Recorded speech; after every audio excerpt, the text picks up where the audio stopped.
What's up guys, Maelstrom here. If you enjoyed then like and subscribe so I can keep on making these awesome videos for you guys. The beginning of a legend. A small 12-year-old boy was running. No, he was sprinting through a forest in the middle of the night. He had no idea what was going on. Well, no. Actually, that was a lie. He knew exactly what was going on. He wasn't stupid. That bastard of a teacher, Mizuki, had tricked him into stealing the scroll of sealing just so he could give to the gay-ass pedophile, Orochimaru. Somewhere in Odo, a pale snake freak sneezed. Jeez, Naruto thought. How much longer will I have to wear this damn mask? It's bad enough that all the civilians in this damn village hates me, but I have to act like an idiot on top of that. Plus this freaking jumpsuit. I mean, what self-respecting shinobi wears Kill Me Orange? This will definitely have to change once I become a ninja. If that happens. Naruto then thought back to his meeting with the Sandaime a couple hours ago. Flashback. Oi, Gigi, I have something to tell you, Naruto exclaimed,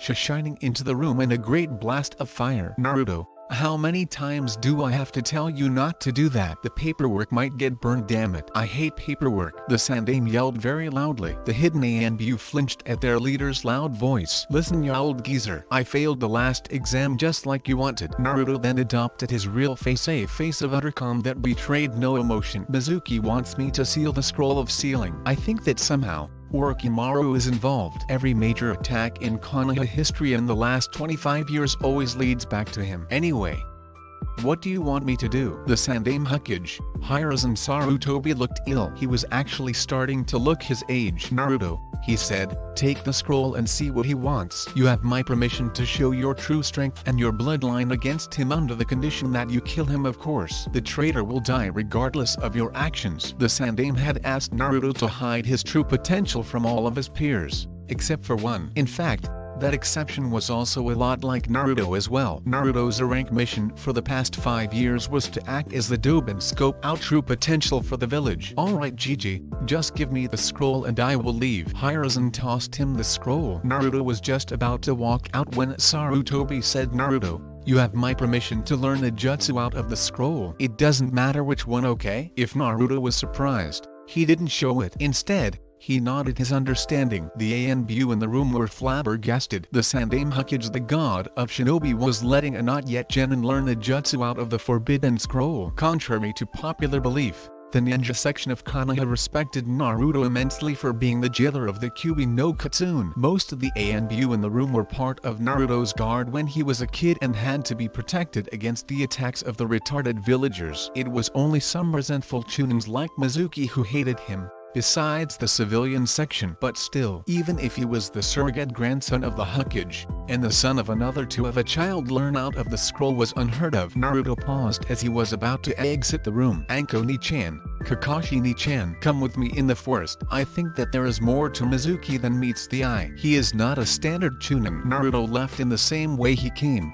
in a whirl of flames. This left the two ANBU in question, Hibi and Ainu, surprised and confused. Not only had Naruto correctly deduced their ANBU identities, they weren't allowed to tell him who they were. He had sensed that they were in the room and he had called them Ni-chan and Ni-chan. It was heartwarming. The two ANBU looked at each other and nodded, only to disappear in a swirl of leaves. Flashback. Kai. Naruto grinned as he felt two familiar presences near him. He didn't acknowledge them because he knew Mizuki was watching. The shinobi in Konoha were all informed of what Naruto was doing, and why. They all liked him, and trusted the Sandaime that Naruto would do a good job. Right now, all the potential senseis except Kakashi and other jonins were watching the events unfolding through the Sandaime's crystal ball. Naruto came to a clearing and stopped. He sensed Mizuki in a treetop about 100 feet away from him. Recalling what the Sandaime said, he decided that he would learn a jutsu from the scroll. Opening the scroll, he found none to be interesting. Kage Bunshin. He learned that one when he was 5 and learned that he had too much chakra for a regular useless Bunshin. Bakuretsu Bunshin, too easy for Naruto.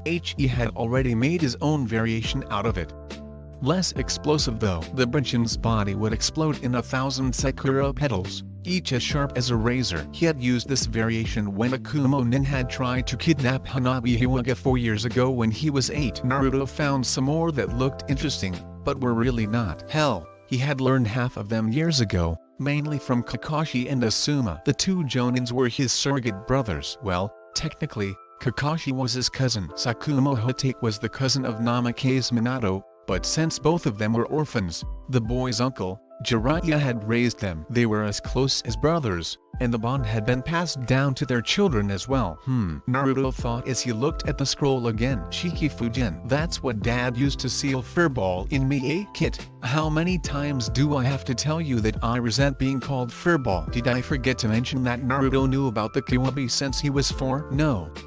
Well, oops. I'll go suck it, Ni-chan, was Naruto's snarky response. Well, ya know, I did love to suck my lady dry back in the day, but I guess I'll have to make do with you now. Kiwabi shot back. Naruto just gave a mental chuckle at his brother's response. Yeah, I know. You told me Ni-chan was the love of your life and then you were sealed inside me. Geez, it wasn't my fault that Madara Uchiha decided to use Koa as fodder for his twisted plan to dominate the world. As soon as Caillou had met Naruto after Naruto meditated to reach his inner self, Caillou had told Naruto who he was and why he was sealed inside him. Hitomi happened to be Caillou's mate. Naruto in turn had relayed all the information to the Sandaime. The Sandaime had secretly been ordering Jiraiya to look out for any information regarding the traitorous man. Back to the forest. Well, I gotta make Mizuki-ten believe that I'm learning a forbidden jutsu. I'll do Kage Bunshin, I guess.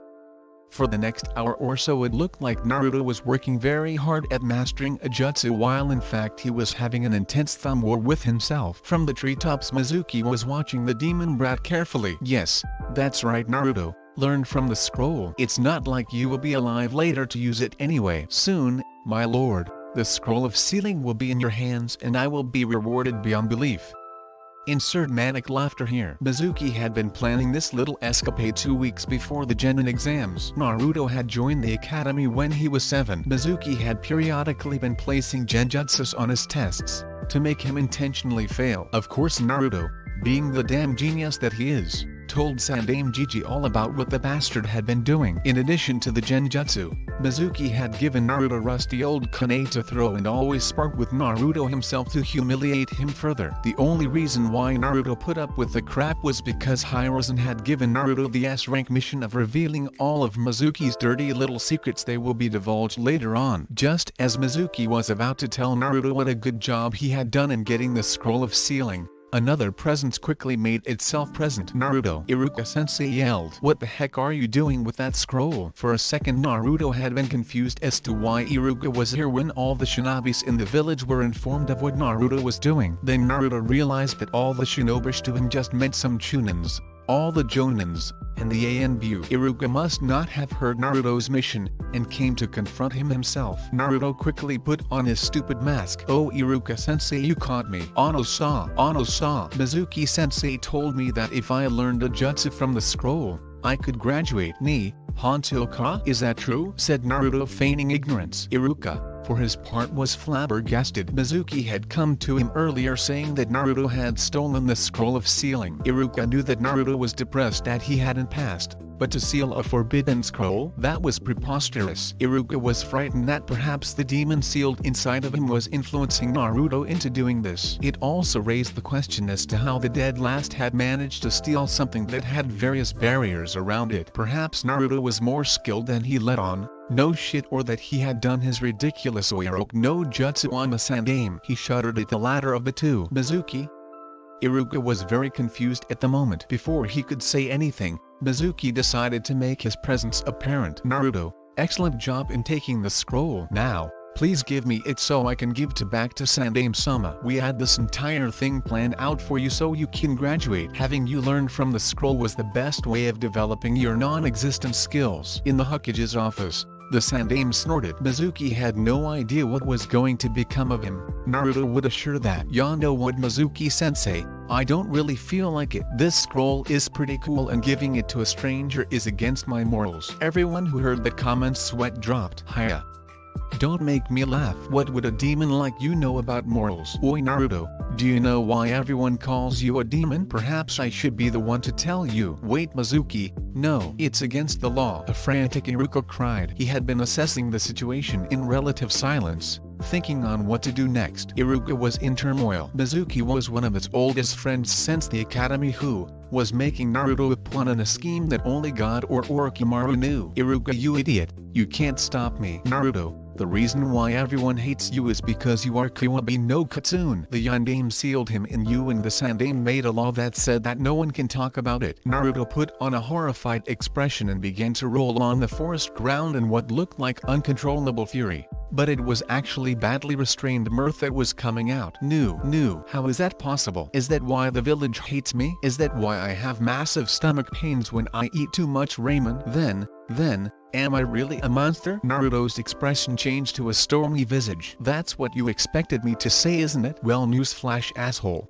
I've known about Kuni-chan since I was 4, and I gotta say, as long as I keep feeding him ramen, he's a great brother. Everyone in the Hokage's office burst into uncontrollable laughter. Asuma was clutching the sides of his father's desk while wiping the tears from his eyes. God, I love Naruto's mask sometimes, he said. The Hokage himself concealed his mirth carefully and replied, yes. Well, let's see how this plays out. Mizuki looked like a gaping fish for a moment. Iruka was stunned. Anko and Kakashi quickly pulled out cameras and snapped pictures of their shocked expressions. Mentally, Iruka shit dropped. Only Naruto could bond with the king of Mikai Hell through ramen. So you admit to being the demon? That's great. Now you will be executed and I will get the scroll of sealing. Then, I will be made the hero of Konoha for killing the very thing that nearly destroyed it. Naruto was getting sick and tired of Mizuki's pathetic attempts to rile him up. This could be noted because of the visible tick on the boy's face. But, he wanted to know if Mizuki really was working for Orochimaru. Pardon me, sensei.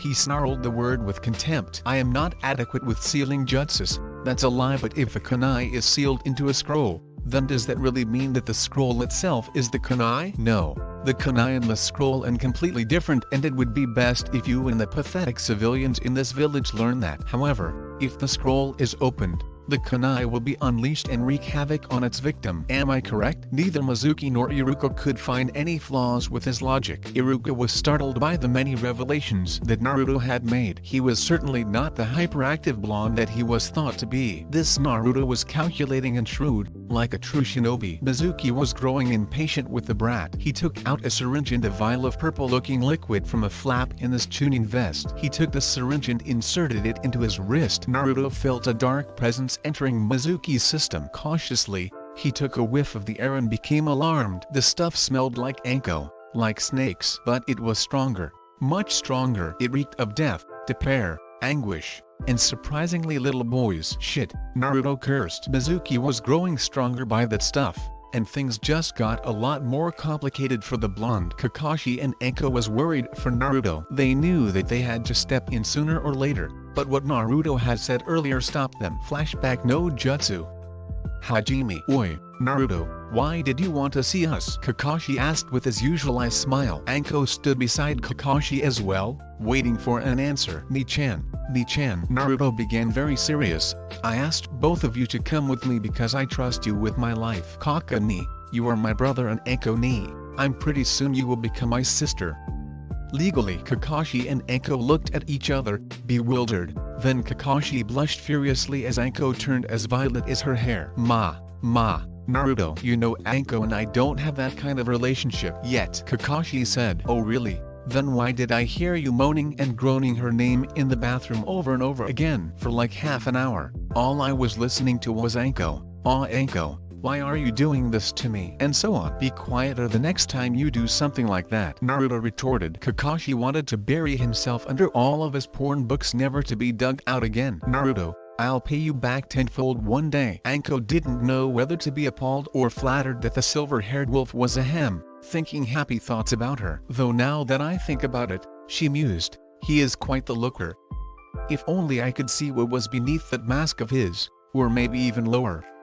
She added perversely. Kakashi cleared his throat. Anyway, you must have a good reason for us to come if you think that you can't take Mizuki by himself. Naruto replied, no, Mizuki most likely will not be that big of a problem. I will kill him. I need you two here for one of two reasons. Either he will have some type of backup, or he has the curse mark like you did Anko-ni. If he does, then his body, once no longer living, will be the perfect reference to Orochimaru's work. I checked Mizuki's records, and he left the village 3 months ago to a village called Otogakure for a potential alliance between us and them. Mizuki was rather rudely turned away from them, but I believe that Orochimaru has something to do with it. When he came back to the village, his fiancée, Tsubaki reported that he was being rough and violent. He was also yelling something in his sleep like power. I need more power. Iruka reported that he nearly killed an academy student while a simple taijutsu spar. In fact, Mizuki was openly showing his hatred towards me in class,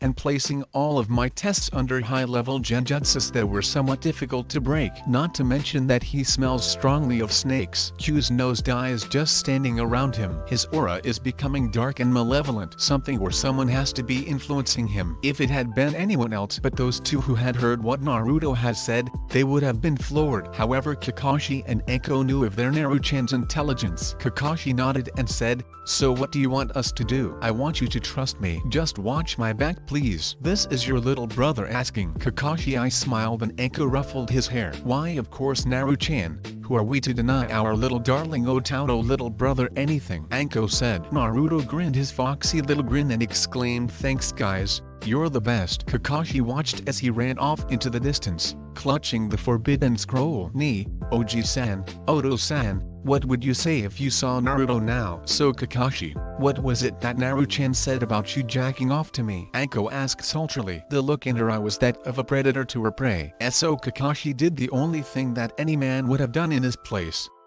He ran far away. Flashback Kai. Anko, Kakashi whispered to her from their hidden location in the treetops, adjacent to where Mizuki had been hiding, "Let's trust him, and see how this plays out." Anko nodded her affirmation. The pair watched the trio with tense eyes, ready to move at the slightest sign of Naruto faltering. Meanwhile, Mizuki was developing a very tiger-like exterior. The telltale signs of the cursed seal appeared on his body as well. His body was smoking slightly, and Iruka was cringing with the vile chakra that surrounded him. Iruka turned to look at Naruto, and to his surprise, Naruto held a deceptively passive attitude. His face was void of any emotion while he was taking in the scene in front of him. Naruto was in deep concentration. Without a doubt, Mizuki's transformation was because of Orochimaru's experimentation on that vial he had injected. That potion seems to give the user enhanced abilities for a designated period of time. However, it takes a severe toll on the body, and Mizuki will die within minutes after the effects are over. Well, Orotem, I guess I can thank you for one thing." Naruto's musings were cut short by a hysterical laugh. "I can just feel the power oozing off of me. Now I can finally beat you to the ground, demon brat. And you too, Iruka. You protected that demon so many times that it makes me sick. You're just a weak, pathetic demon lover." Iruka was boiling with fury. "Shut the fuck up. Look at yourself. How dare you call Naruto a demon when you yourself have turned into a thing? Who are you, Mizuki? What are you?" "Me. I am your killer." Mizuki raised his Fuma shuriken to pierce. Knew he was trapped. He had no way of countering that shuriken when it came. "So this is how I will die, eh? At least Naruto can get away to inform others." Iruka wrestled himself to death. All of a sudden, a great burst of wind knocked the shuriken out of Mizuki's hand. He looked around wildly until he spotted the creator of the wind. There, 50 feet in front of him, Namikaze Uzumaki Naruto stood there with his back against the very same tree that Anko and Kakashi were hidden in. "So, how did you like my Futen Rankuten?" Naruto asked as if he was discussing the weather outside. Mizuki's lips turned up in an insane smile. "Oh hello demon, how would you like to see your sensei die today?" Not once did he consider that Naruto had just done a B-ranked elemental jutsu, and this was the supposed dead last of the year. "Iruka-sensei dying? Don't be preposterous. The only one dying will be you today." Iruka was amazed that the boy thought he could actually kill Mizuki. In addition to that, he was surprised to hear the preposterous come out of his mouth. It seemed like the only vocabulary that the boy had was ramen and huckage. "Ni, Mizuki-tem, tell me, who do you work for?" At this, Mizuki stiffened, and Naruto, Kakashi, and Eiko saw this. What do you mean? B-boy? Naruto thought. Mizuki is stuttering, and is sounding an awful lot like someone else I know. I wonder who. Meanwhile in the Hiwaga Estates, a blue-haired pale-eyed girl sneezed while in front of her Naruto shrine. "I mean that the stuff that you injected is not from Konoha. This leads me to believe that you have accomplices from another village helping you in some plan. Or perhaps you are planning to steal the forbidden scroll, leave the village, and give it to your master." Mizuki gulped nervously. He hadn't expected the brat to be so observant in his analysis. "So tell me again, who are you working for?" This time the question was laced with demonic killer intent. Mizuki nearly pissed in his pants while Iruka was trembling on the ground. Where had the adorable hyperactive blonde gone? and who exactly had replaced him. Inwardly, Anko smirked. Fuck with him and you are screwed. The people in the Hokage's office were all proud of how far Naruto had come, even when he was faced with adversity. Mizuki put on a face of false bravado. Haha, why the hell would I tell a demon like you anything? Maybe because this demon is going to beat the shit out of you if you don't. A gentle wind flew through the area, and at Naruto's whim, captured Iruka and guided him back to safety. As Iruka stared at Naruto in awe, Naruto asked, "It's Orochimaru, right? The curse seal is his." At this moment, no words were needed to confirm Naruto's suspicions. Mizuki's face told all the answers. Kakashi made subtle hand signs and within seconds, the Hokage was next to him, observing keenly. Anko dropped down to pick Iruka up. Once both were situated comfortably on the treetops, Iruka was thoroughly confused. The Hokage and two Anbu were just watching his wayward student without having the slightest inclination to help. Ano. Hokage-sama. Hiruzen looked at Iruka with petulant eyes. Why is it that you are not helping Naruto fight Mizuki? God knows that he needs it. The Hokage chuckled slightly. Aw Iruka, you should have more faith in Naruto. He is not who he seems to be. I'll tell you a small secret. I was the one who ordered Naruto to fail the graduation test 3 times. Naruto had been voicing suspicions of Mizuki, and when Naruto was asked to take the scroll of sealing by the idiot, well, it was a perfect ploy to get Mizuki admit working for our village's greatest traitor. Naruto is very strong, stronger than most Chunin, and he will only continue to grow. So let's watch my delightful grandson beat the living daylights out of the shit stain in front of us, shall we? Naruto was that strong? Iruka whispered incredulously. It was hard for anyone to believe except those who knew him, that the prank-loving, hyperactive, idiotic boy was strong. Hi, Iruka he is. Now shut up and watch. The Sandaime replied. Mizuki eyed the demon brat warily. He had controlled the wind to such an extent that was not possible. Just who was he? The best option that Mizuki had was to kill the boy as soon as possible so that he could not mess with his plans anymore. Are you going to do something, or do I have to make the first move? Growled Naruto impatiently. TCH. This is too troublesome for me to deal with. Those who were watching through the Sandaime's crystal ball shit dropped. Since when did he start acting like a Nara? Nara Shikaku was also watching the confrontation, smirked. It was about high time that somebody understood how troublesome the situation was. The Sandaime inwardly sighed. Naruto, as strong as you are, why can't you be more patent? Mizuki was furious. Alright you brat, let's go. Show me your demon abilities. Naruto sighed. Listen you idiot, how many times do I have to tell you that I am not the fucking Kiwabi? I don't care, you are the Kiwabi, no matter what anyone says. Alright, well it's your death. Naruto put on a very official tone. Taoji Mizuki, you are hereby under arrest for breaking the Sandaime's decree as well as betraying the village and trying to join a sworn enemy. The punishment that I have deemed prudent is death. Mizuki scoffed. Oh, and what can the dead last? Someone who is not even a genin do to me, a Chunin? You filthy demon brat, you could never touch me. Naruto turned around to the place where the Sandaime was positioned. The Sandaime was confused as to what Naruto was doing. Naruto simply threw his hands up in exasperation and kicked the base of the tree a couple times, causing the 4 occupants of the treetop to hang on using chakra. Mizuki. Naruto began in a very serious voice, rank means nothing. In fact, I know of one other genin who could kill you right now. While tending to some deer, a boy sneezed. Has it ever occurred to you that every action that I took was nothing but a farce, a mask? Do you honestly think that I would willingly wear this orange abomination, and that I would eat nothing but ramen? Has it? I am a lot stronger than you, traitor. And after I graduate, I will flaunt it openly. Back in the treetops, Iruka knew he had a lot of thinking to do on his blonde-haired student. Even the Hokage had said that Naruto was stronger than he looked. For years he had adhered to Hotai Kakashi's ideology of looking underneath the underneath. It seems that he had never truly looked at Naruto before. If he had, he would have seen the fake smiles among other things. He would have seen the fake crush that he had on a certain pink-haired banshee, and he would have seen the look of hurt on Naruto's face when Iruka had said that he had failed. I really did mess up, didn't I?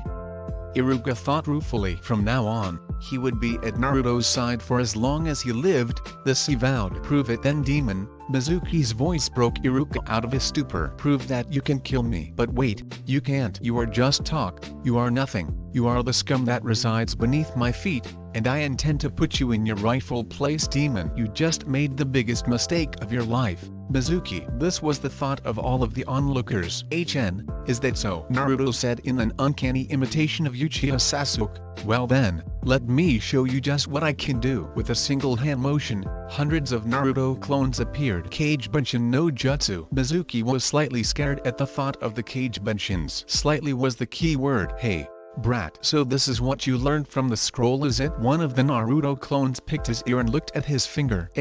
No, the boss never really learned anything from the scroll. Hokage Gigi said that it would be best if we went along with your plan and pretend to steal it. He learned Kage Bunshin from Kakani a long time ago. So you didn't learn any techniques from the scroll at all? Pity. At least you could have died with some sense of accomplishment. The scroll wasn't really helpful as I know most of the techniques, Naruto replied. Iruka was floored. Naruto knew jutsus from the Forbidden Scroll. Now he knew that he had to pay more attention to Naruto. "Kit, come on already. I want to kill this bastard so bad." "Goemon, Kayuni, I really have talked too much, haven't I?" "Well, let the ass kicking begin." "Yeah, Naru, kick his pasty white butt from here to America." "America? What's that?" "Ah. Never mind. Anyway, go on and start." Naruto gave a mental nod to the fox and cracked his knuckles. "Let's get wild." Immediately, all of the Naruto clones began a barrage of kicks and punches that knocked the wind out of Mizuki. Uzumaki, Naruto Renden. Mizuki was thrust upward briefly, before he came crashing down to the forest floor in a sickening crunch. The onlookers winced at Mizuki's plight. "Never fuck with Naruto when he is mad, period." Mizuki groaned on the floor. How was it possible that this demon could injure him this much? It wasn't. He was a chunin and Naruto was a nobody. Then Mizuki felt it. The power in his veins flowed as the liquid that he injected burned, leaving him powerful and Naruto helpless. Or so he thought. Kakashi and Enko were growing anxious. As they were about to leave, a hand stopped them. "Do you honestly think that Naruto would forgive you if you entered his fight?" the Sandaime inquired. Kakashi was about to say something, but Anko cut in. "Sandaime-sama, Naruto is our little brother, more so Kaku-kun's than mine, but a little brother all the same. We can bear the thought of anyone hurting him. So please, let us go to him." "Anko, Kakashi, trust him. He specifically asked the two of you to come here for a reason, and that reason was his backup. So I ask you to trust my grandson." Iruka was silently listening to this confrontation. Might Tarashi, Anko and Hate Kakashi think of Naruto as their little brother, and the Sandaime thinks of as his grandson? "Naruto, what other surprises do you have?" Kakashi and Anko nodded, albeit hesitantly. Back on the forest floor, Naruto eyed Mizuki with wary eyes. He could smell the venom burning through Mizuki rapidly. "Based on this rate, Mizuki will die in the next 15 minutes. But he has gotten ridiculously strong as well. What should I do?" Naruto created several more Kage Bunshins without letting Mizuki know and sent them throughout the forest. One of the Kage Bunshin to the treetops where the 4 ninja were located. "Yo, I'm Alpha, boss's right-hand clone. I was sent here to ask you to join the fight if Mizuki goes out of hand." "Oh, and boss said that Mizuki will die in about 15 minutes, whether or not the boss kills him." "Oh, and why is that?" the Sandaime asked. The Naruto clone looked grim, an expression Iruka had never seen on Naruto's face. "Mizuki injected one of Orochimaru's failed experiments into his system. From the smell that boss got from it, it is composed of Orochimaru's blood, tiger DNA, and snake venom. While the potion makes the user stronger for a short while, it completely destroys the chakra pathways and leave the user too weak to think. Eventually, the venom will spread to one place, the heart. When the venom is saturated in the heart, it will constrict the heart and force the aorta to burst, effectively killing the user." Iruka was at loss for words. He seems to be stunned by Naruto a lot, right?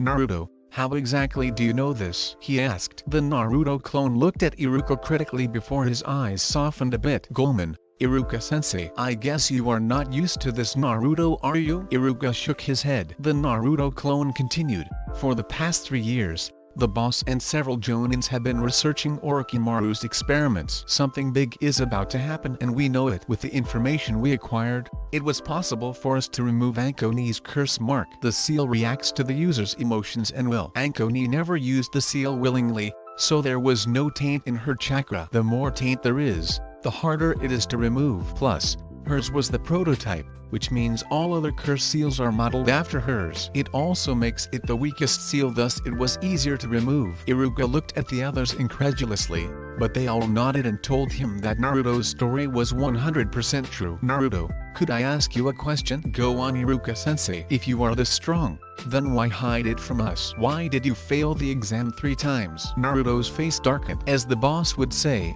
which will the people fear more, a smart demon or a stupid one? This is all our mask. The civilians are scared of Boss and have tried to kill him several times. Of course they couldn't because Boss has the backing of all the clan heads plus all the Jonin and Anbu in the village. Throw in Hokage Gigi into the equation and Boss is virtually untouchable. But we can't show our powers until it is safe, which means until we are ninja. Only the civilian sector of the village and some Chunins hate the Boss. If the Boss wanted to get food in the past, all the civilians would overprice him and say that they don't serve demons.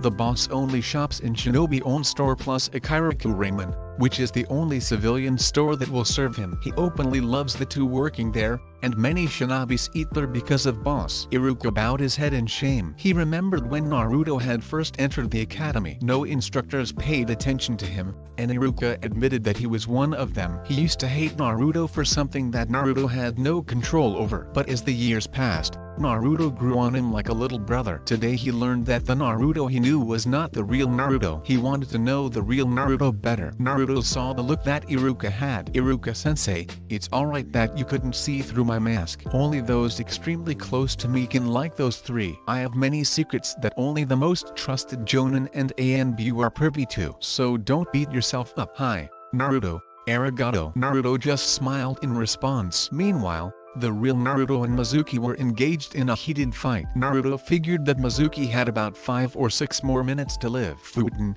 Daitopa, Naruto cried. Mizuki deftly dodged the wind and made a couple hand seals. Mugen, Narakumi no Jutsu. Of course Naruto had trained with the Genjutsu mistress Yui Kurenai when he was younger. He knew all too well what the hell viewing technique did. Kurenai, after realizing that he wouldn't succumb to her Genjutsus, practiced on Sarutobi Asuma. He claimed he saw all of his cigarettes being burned forever. Although Naruto was not susceptible to Genjutsu, he couldn't cast any of them for his life. So obviously the jutsu that Mizuki had done had absolutely no effect on the blonde. Was that supposed to do something? Asked Naruto. Mizuki shit dropped. Alright, then it's my turn then, Naruto said in a bored lazy voice that reminded everyone of the Nara clan. Inwardly, Shikaku beamed as he looked through the crystal ball at the blonde with fond eyes. Alpha, asked Gigi if I can use my bloodline. I know that he said yes, but there are many people watching this fight. Will do, boss. Hokage-sama, Boss asked if he could use his bloodline. Although he said that you allowed him to do so, most of those who are watching this fight through your office do not know of his bloodline. Naruto has my permission. Let him know that those who are watching are trustworthy. Hi. The Naruto clone replied. Boss, Hokage-sama says it's alright. Go on. Naruto has a bloodline? Iruka asked. Which one is it? That is something that you will have to see, Iruka, was Anko's reply. Thanks, Alpha. Naruto took a deep breath and steadied himself. Oi, Mizuki, prepare yourself. Mizuki took up a defensive position, poised for any attack that Naruto would throw upon him. However, Naruto made no inclination to move. In reality, the words Naruto had said earlier were meant to provoke Mizuki into attacking. That way, his bloodline would be effective. Well, demon, are you going to attack or not? HN, did you say something? Kakashi grinned at his cousin. I love him so much. TCH, well, if you're not going to attack, I will. Perfect. Naruto thought, he can't escape now, plus he has 3 more minutes to live. Mizuki went through roughly 10 hand seals. Just as he was about to cry out his ultimate attack, a cry of Kage main jutsu, success, was heard. Mizuki could not move. Even with the extra speed he had received, he was stuck. Frantically, he looked around the surrounding area for any Naras, but he couldn't find them. Instead, everyone's favorite blonde-haired demon Brad kneeling 25 feet away from us with his hands in a rad seal. Shadows extended from his body and held Mizuki in place. Naruto's a Nara. Those who did not know about his bloodline looked forward in awe. Then they turned to Shikaku for an explanation. TCH,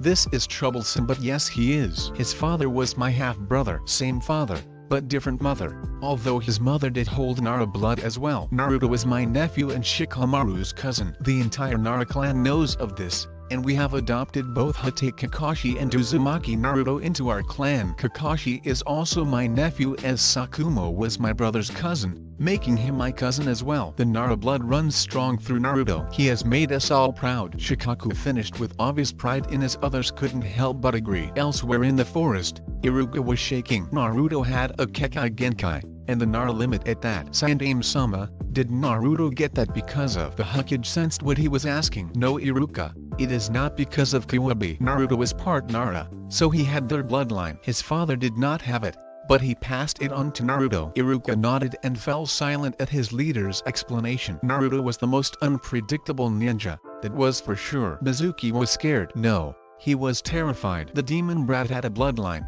which meant he was from a clan, and not just any clan, the Nara clan. Although it was a deceptively passive clan, they were merciless to whoever harmed any of their family. Mizuki was screwed. Perhaps it would have been better to die. So Tem, do you give up or what? This entire thing is too troublesome and I really have to get home to Tenmadir or else Yoshino Bachan will castrate me with her bare hands. All the males shivered. Yoshino could be downright scary when she was pissed. Shikaku, Naruto, Shikamaru, and Kakashi could attest to that. Sighing, Naruto dropped the shadows. Kanashibari no Jutsu, he called. The ANBU level technique froze Mizuki in place. Quickly, Naruto revealed a katana that he had from a scroll. He threw it at Mizuki, who could not dodge because of the paralyzes jutsu. Naruto watched in grim satisfaction as the katana loped Mizuki's head off. Alright you four, you can come out now. Alpha, report. Alpha gracefully descended from the tree. Sir, there are no known threats in the area. Mizuki was acting alone. Thanks Alpha,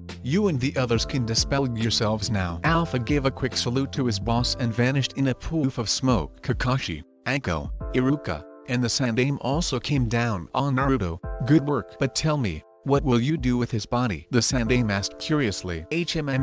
I will examine it and send some results to Bachan. Guess who? She will analyze it and send it back to me with her data. Naruto replied. Kakashi laughed. Now what say us 5 plus a dead body go back to Hokage-sama's office and have a nice long chat. The 5 ninjas all shushed back into the room. As soon as he entered the office, Naruto's eyes met Shikaku's. Gomonji-san, I couldn't keep the secret much longer. Shikaku waved it off. It's alright Naru, people were going to find out anyway. So does this mean that you will take the Nara name? Yes, I will. From today onwards my name will be Nara Naruto. Dad wasn't almost complete Nara, yet he took Jiraiya-ji-san's last name of Namikaze. I could call myself Namikaze Naruto because it would start an uproar. But one day I shall take the name Namikaze Nara Naruto. This is promise you. The fire in his eyes was so great that the onlookers were hypnotized by his piercing azure eyes. Wait, Namikaze.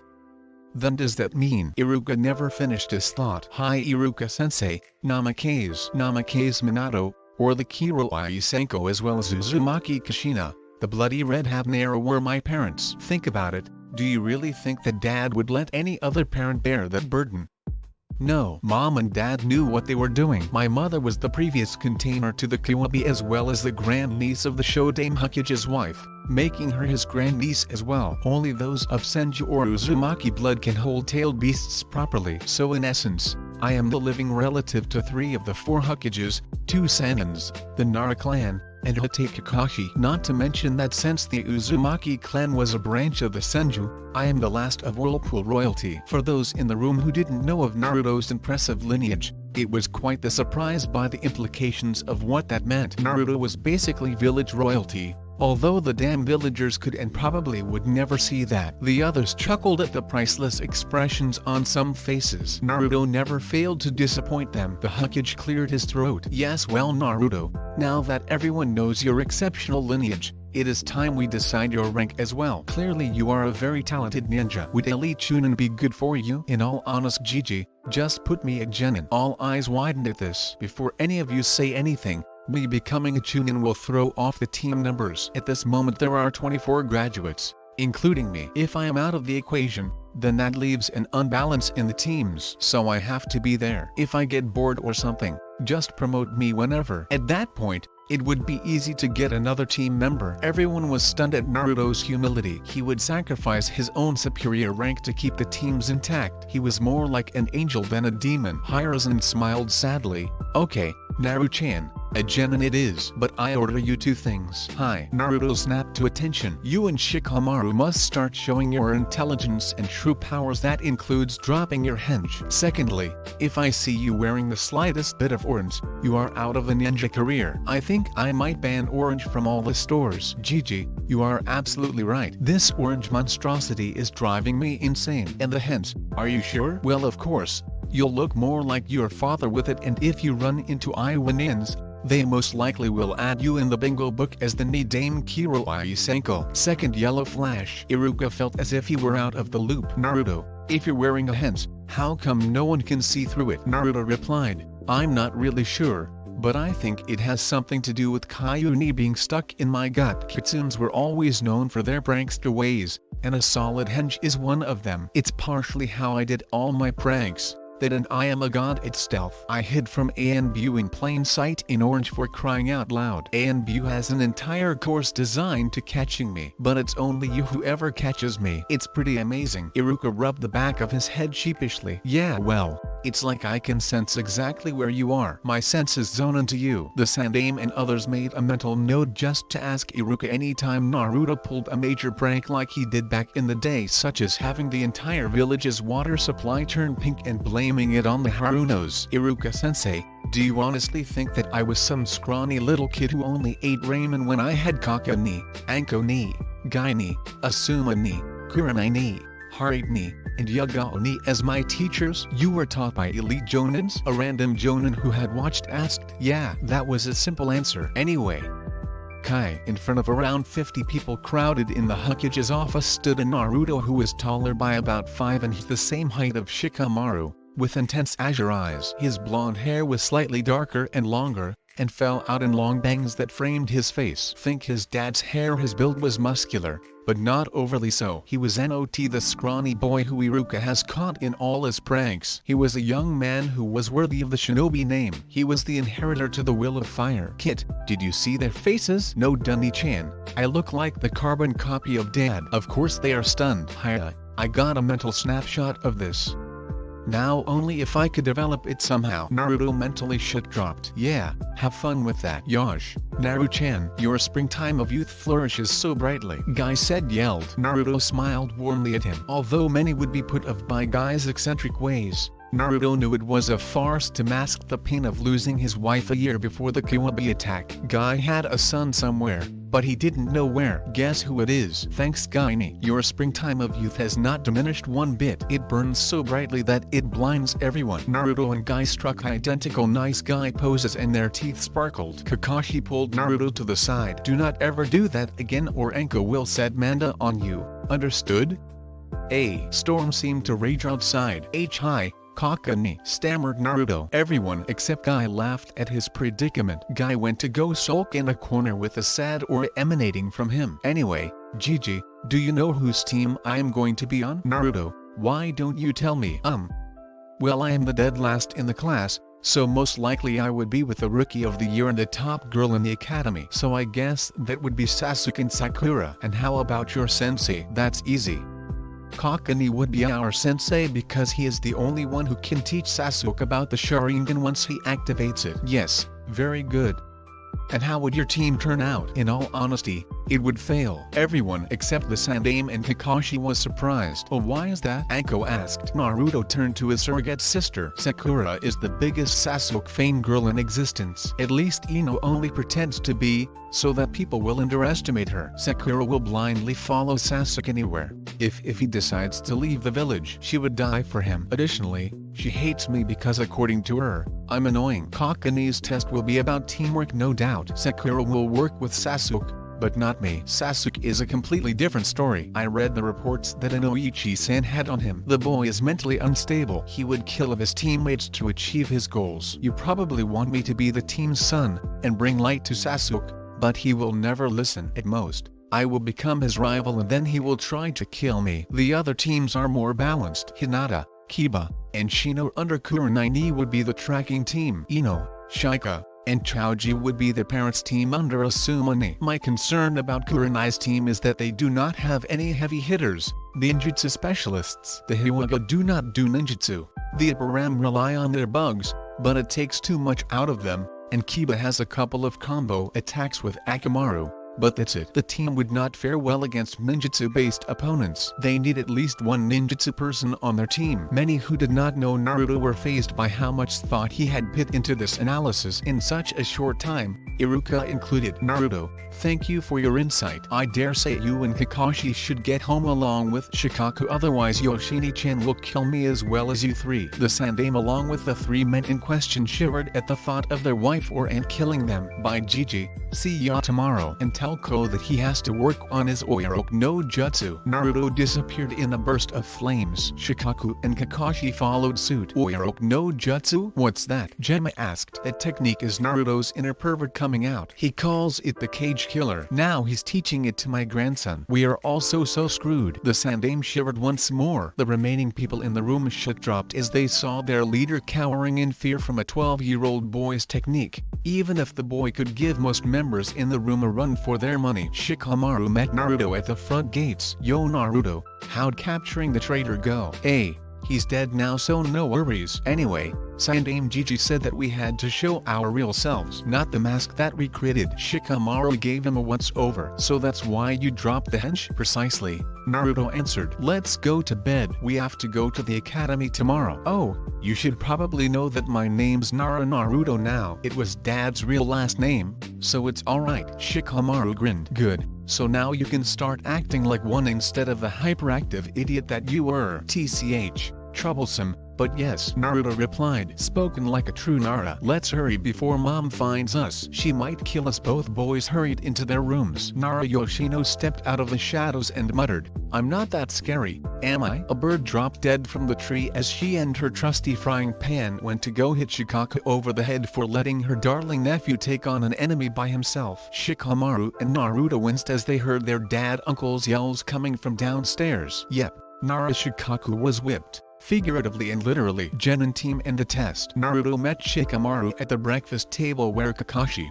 Shikaku, and Yoshino already were seated. Good morning. Naruto yawned sleepily. Morning cuz. Shikamaru replied with his own yawn. You're up early today. Naruto noticed. Usually the boys would come down at the same time. I woke up a minute before the alarm clock went off. Usually it takes me 10 minutes after the alarm to get up, but today was different. There was no point in going back to sleep, so here I am. That really is troublesome, isn't it? At this, Kakashi shit dropped. The only troublesome thing here are my two lazy-ass cousins. Anyway, Shikamaru said, we should leave in 5 minutes if you want to be early. With you dropping the hints, it's only a matter of time before you get fangirls. Naruto had a horrified expression on his face. Fangirls, he stammered. The things that follow you around no matter what? The very bane of my existence? Shit man, I am so screwed. Yoshino banged Naruto over the head with a frying pan. You will not use such vulgar language in this house. Do you understand? Naruto yelped out in pain. Hi Ba-chan. I do. Good. Now finish your breakfast, darling. You wouldn't want to be late, would you? The men at the table were all thinking the same thing. Are all women bipolar? Shikamaru decided to speak up.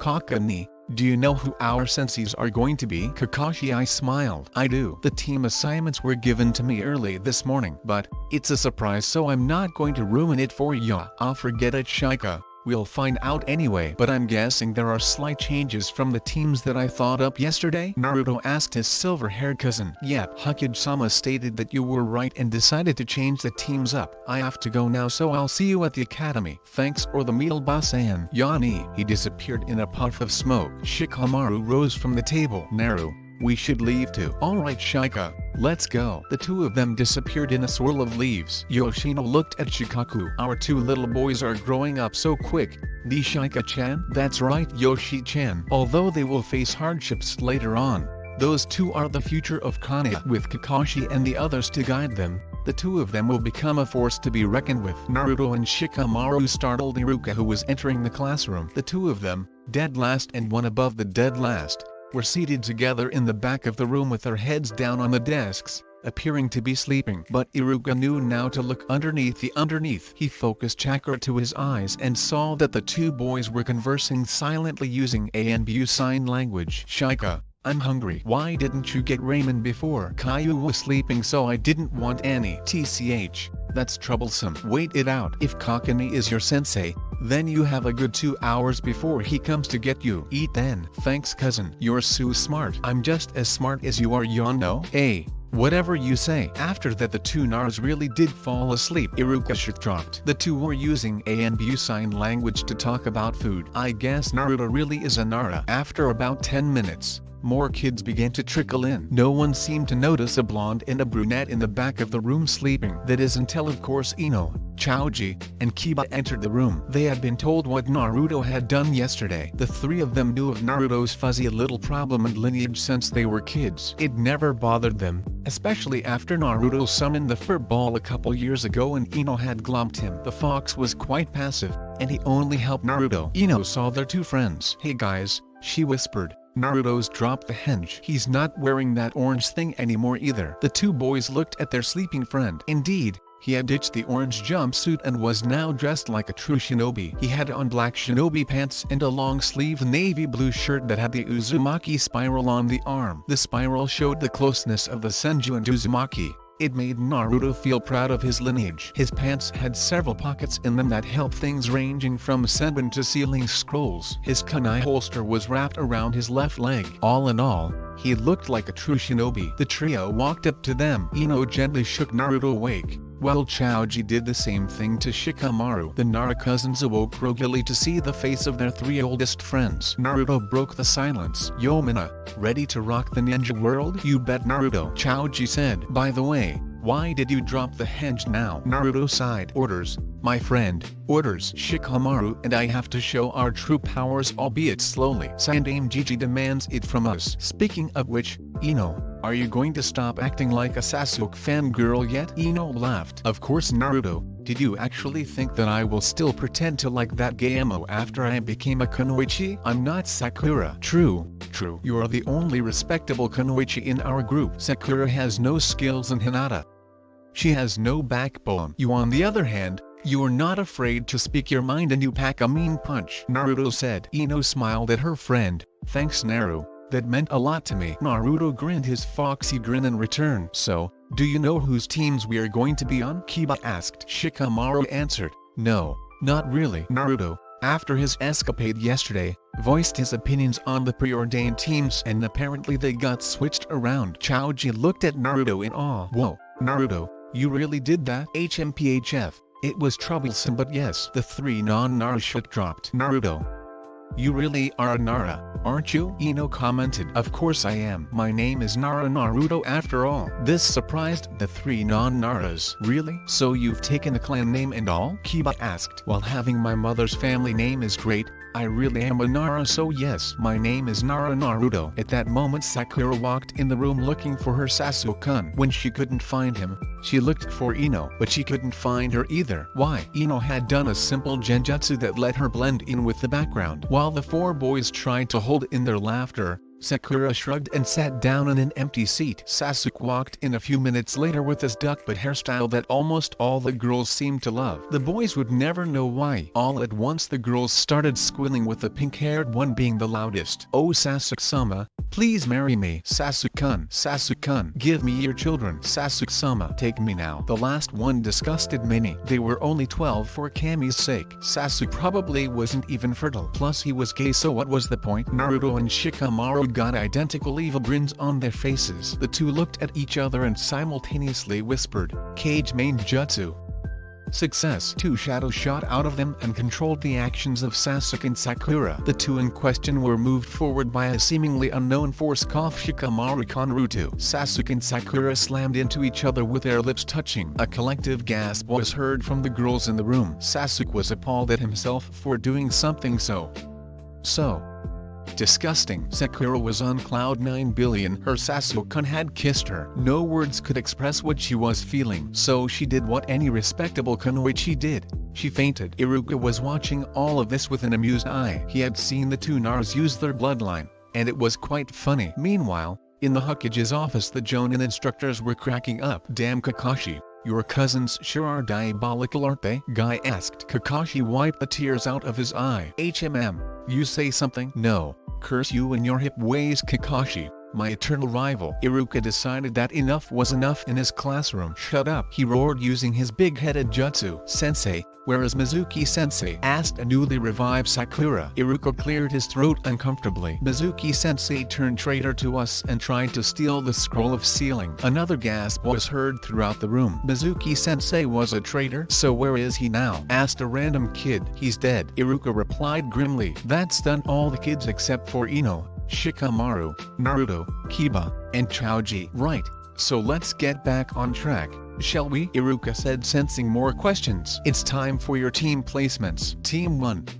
These teams aren't important. Team 7, Haruno Sakura, Nara Shikamaru, and Nara Naruto. Your sensei will be Hate Kakashi. Naruto and Shikamaru sat up straight. It wasn't possible. Family members were not allowed on the same team, so why were there 3 family members on the same team? Kakashi should have taken Sasuke because he was the only one who had the Sharingan in Konoha. Many people swiveled around in their seats as if seeing Naruto for the first time. They were shocked to see a very handsome man that looked like the Yondaime Hokage sitting in the back seat in a very relaxed position next to Shikamaru. Many people did double takes as they looked at him. True to Shikamaru's word, many Sasuke fangirls had lust in their eyes while looking at Naruto. Naruto gulped nervously and put his head down while Shikamaru guffed at his cousin's predicament. Of course Sakura had to add her 2 cents. Sensei, why is Naruto Baka on my team? How did he pass in the first place? And his name? Sakura was furious that she had 2 dead lasts on her team. They were doomed to fail now. Sakura.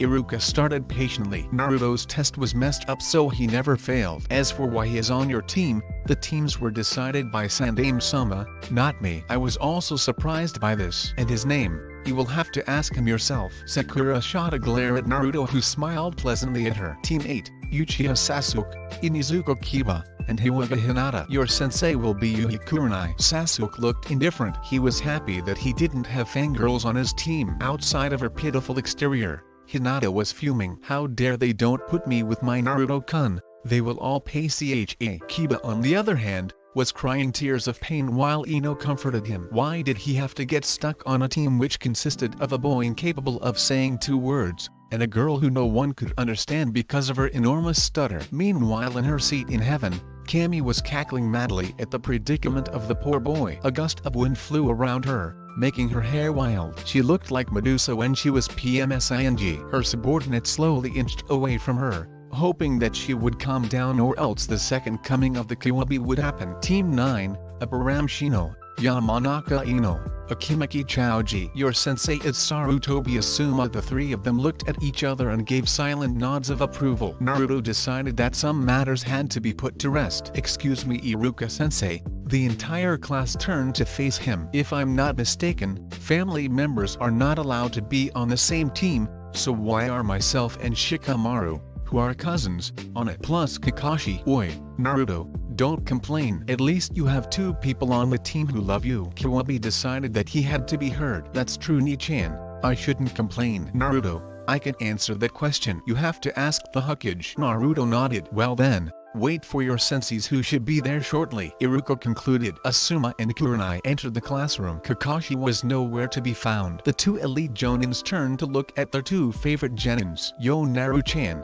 Shika-chan, I'm sure both of you are surprised by the teams this year. Dad said that you would be. Asuma said. That's right Asuma Ni-chan. Gigi really did surprise us, didn't he Shika? Shikamaru nodded. The entire class was confused at the confrontation. How did Naruto and Shikamaru know this world-renowned elite Jonin? Of course some idiot just had to ask that. Kurenai responded, Naru and Shika are like our baby brothers. We have been taking care of them since before they were born. Ni, Otautos, TCH, troublesome. The both of them replied and looked away in embarrassment. Asuma and Kurenai chuckled. The entire class was very confused at that moment. Team 10, you're with me. And Team 8, come with me. Naruto and Shikamaru wished their friends luck. Soon, it was only Sakura, Naruto, and Shikamaru left in the room. Sakura was off in her own little world while Naruto and Shikamaru were playing an intense game of shogi. Check Shika. Not yet Naru. Hi, I blocked your check. Damn. Okay, if I move my knight there then. After about 2 hours, Sakura was getting frustrated. Gah, where the hell is our sensei? What idiot can be 2 hours late to a meeting? And you 2 idiots, How can you play shogi for that long without someone winning? It just shows how retarded you are. Naruto and Shikamaru sensed Kakashi hovering outside of the door. They would take people talking crap about themselves, but not their family. Haruno-san, there is a reason that Kakashi-sensei is a jonin. I'm sure he has a good reason to be late. Or perhaps you would like to test his worth as a jonin? Shikamaru asked the banshee in a deceptively calm voice. As if on cue, Kakashi walked in the room with his usual smile. Yo, sorry I'm late. I got lost on the road of life. Sakura turned to Shikamaru and Naruto to ask them if that was a good reason, but to her surprise, the two Naras were accepting his excuse. It was like they had heard it so many times that they were used to it. You are absolutely right, Kakashi-sensei. I myself took a wrong turn on that road with Shikamaru and we somehow ended up in the forest of death. Odd, isn't it? Naruto said. Shikamaru and Kakashi nodded their consent. Sakura stared at the three men in disbelief. It was official. Her team was retarded, and her precious Sasuke-kun couldn't save her now. But of course Sasuke-kun was hers now. He had stolen her innocence with that kiss and he would make a woman out of her. She was determined of it even if she had to tie him down and force him to do so. Not once did she consider that this might be rape of any sort. Are all three of you insane? She exclaimed. How can anyone get lost on the road of life? What the hell is it anyway? Naruto stared at the pink-haired girl for many minutes. Haruno-san, the road of life is the very road of our lives. It is the road that you and I walk on every day. We get lost on it fairly often. And yes, we are insane. Being ninjas automatically makes us so. Naruto told her. It was then that Sakura really got a look at Naruto. He looked hot and more mature. A dark blush rose upon her face. Naruto, why don't you call me Sakura-chan anymore? I thought we were friends. Naruto scoffed. Friends? Haruno-san? Are we friends? As I recall, you would bash my head against the nearest wall every time I opened my mouth. Tell me, in what way, shape, or form does that make us friends? And as to why I call you Haruno-san, it's because I will call my precious people by their first names. I do not know you, Haruno-san. In the past when I called you Sakura-chan, it was simply to rile you up. Now that we are shinobi and teammates, that useless banter can stop. You may call me whatever you would like as long as it is respectful. I will only call you Haruno-san, as will my cousin, he said, gesturing to Shikamaru. Haruno-san, can I ask you a question? Naruto inquired. She nodded her head. Why did you become a ninja? For what purpose? Sakura opened her mouth to speak but quickly closed it. What was she supposed to say? She became a ninja for Sasuke's sake. Naruto and Shikamaru exchanged glances with Kakashi. Shikamaru sighed and said, Haruno-san, if you became a ninja for the sake of a person, more specifically a boy, then please give up being a ninja. This is not a game. We know that you come from a civilian family, but the rest of us do not. Our family members have died, some right before our eyes. All of us in this room have experienced death in this room, but you have not. A ninja's life is difficult. The maximum age for an average ninja is 35. Some die younger and some die older. The three of us have come to the conclusion that you are not fit to be a ninja at this current moment. You are too thin, and you are on a diet. This is extremely harmful to the body. Please consider our words and change your ways, or they will be the death of you. Sakura was close to tears at the moment. How could they have come to that conclusion without talking? Who the hell were these two deadlasts to lecture her on being a shinobi? She was the #1 kunoichi of the year for Kami's sake. They were at the bottom of the class. Who are you to tell me anything? You are just losers who are wannabe shinobis. I am the top kunoichi of the year. Even Ino Pig can't compare to me. Naruto looked at her with unrestrained contempt that made Sakura cringe. Haruno-san, rank means nothing. The only thing you know have is book smarts. And what exactly will you do with those? Bore your opponent to death with useless facts. In any physical exercise, you ranked at the bottom of the list. And Ino-chan was told, as were we by our family, not to stand out too much. Even her crush on Sasuke was fake. In case you haven't noticed, being Rookie of the Year or Kunoichi of the Year draws attention to yourself, and not the good kind. When you are ranked at the bottom of the class, nobody will care who you are because you are the supposed dead last. A ninja's greatest tool is deception, something Ino, myself, and Shikamaru have utilized to our full potential. Because of your previous actions and comments, myself and my cousin can only consider you a comrade, nothing more and nothing less. To gain our respect, you must work for it. Respect is not given, it is earned, even if you are the Hokage himself. Haruno-san, The two boys are right. I looked over your file and the only thing you rank top in is tests. Anything else, and you are considered the dead last while these boys are top ranked. They are correct. Rank is only for show. The true test begins now. Beat me on the roof in 5 minutes. Kakashi disappeared in a poof of smoke. Sakura was in turmoil. Even her sensei had told her off. And Ino never loved Sasuke. That meant that there was one less person vying for his affections. He was all hers now. Her mind went back to what the three men said. She was useless in anything but book smarts. She would have to reconsider everything. When she looked up, her two teammates were gone. She dashed off to the roof, hoping her sensei didn't hold it against her if she was late. When she arrived, she had a minute to spare. She sighed in relief and took a seat as far away from the three as possible. Kakashi gave her a grim smile. Haruno-san, as I was telling the boys here, I want you to introduce yourself to the team. State your likes and dislikes as well. Sakura said, Sensei, you are the unknown person here. I am sure that neither of those two know you very well, so please go first. Oh, how very wrong she was. Kakashi sighed. Very well. My name is Hate Kakashi. My dislikes are my own and my likes.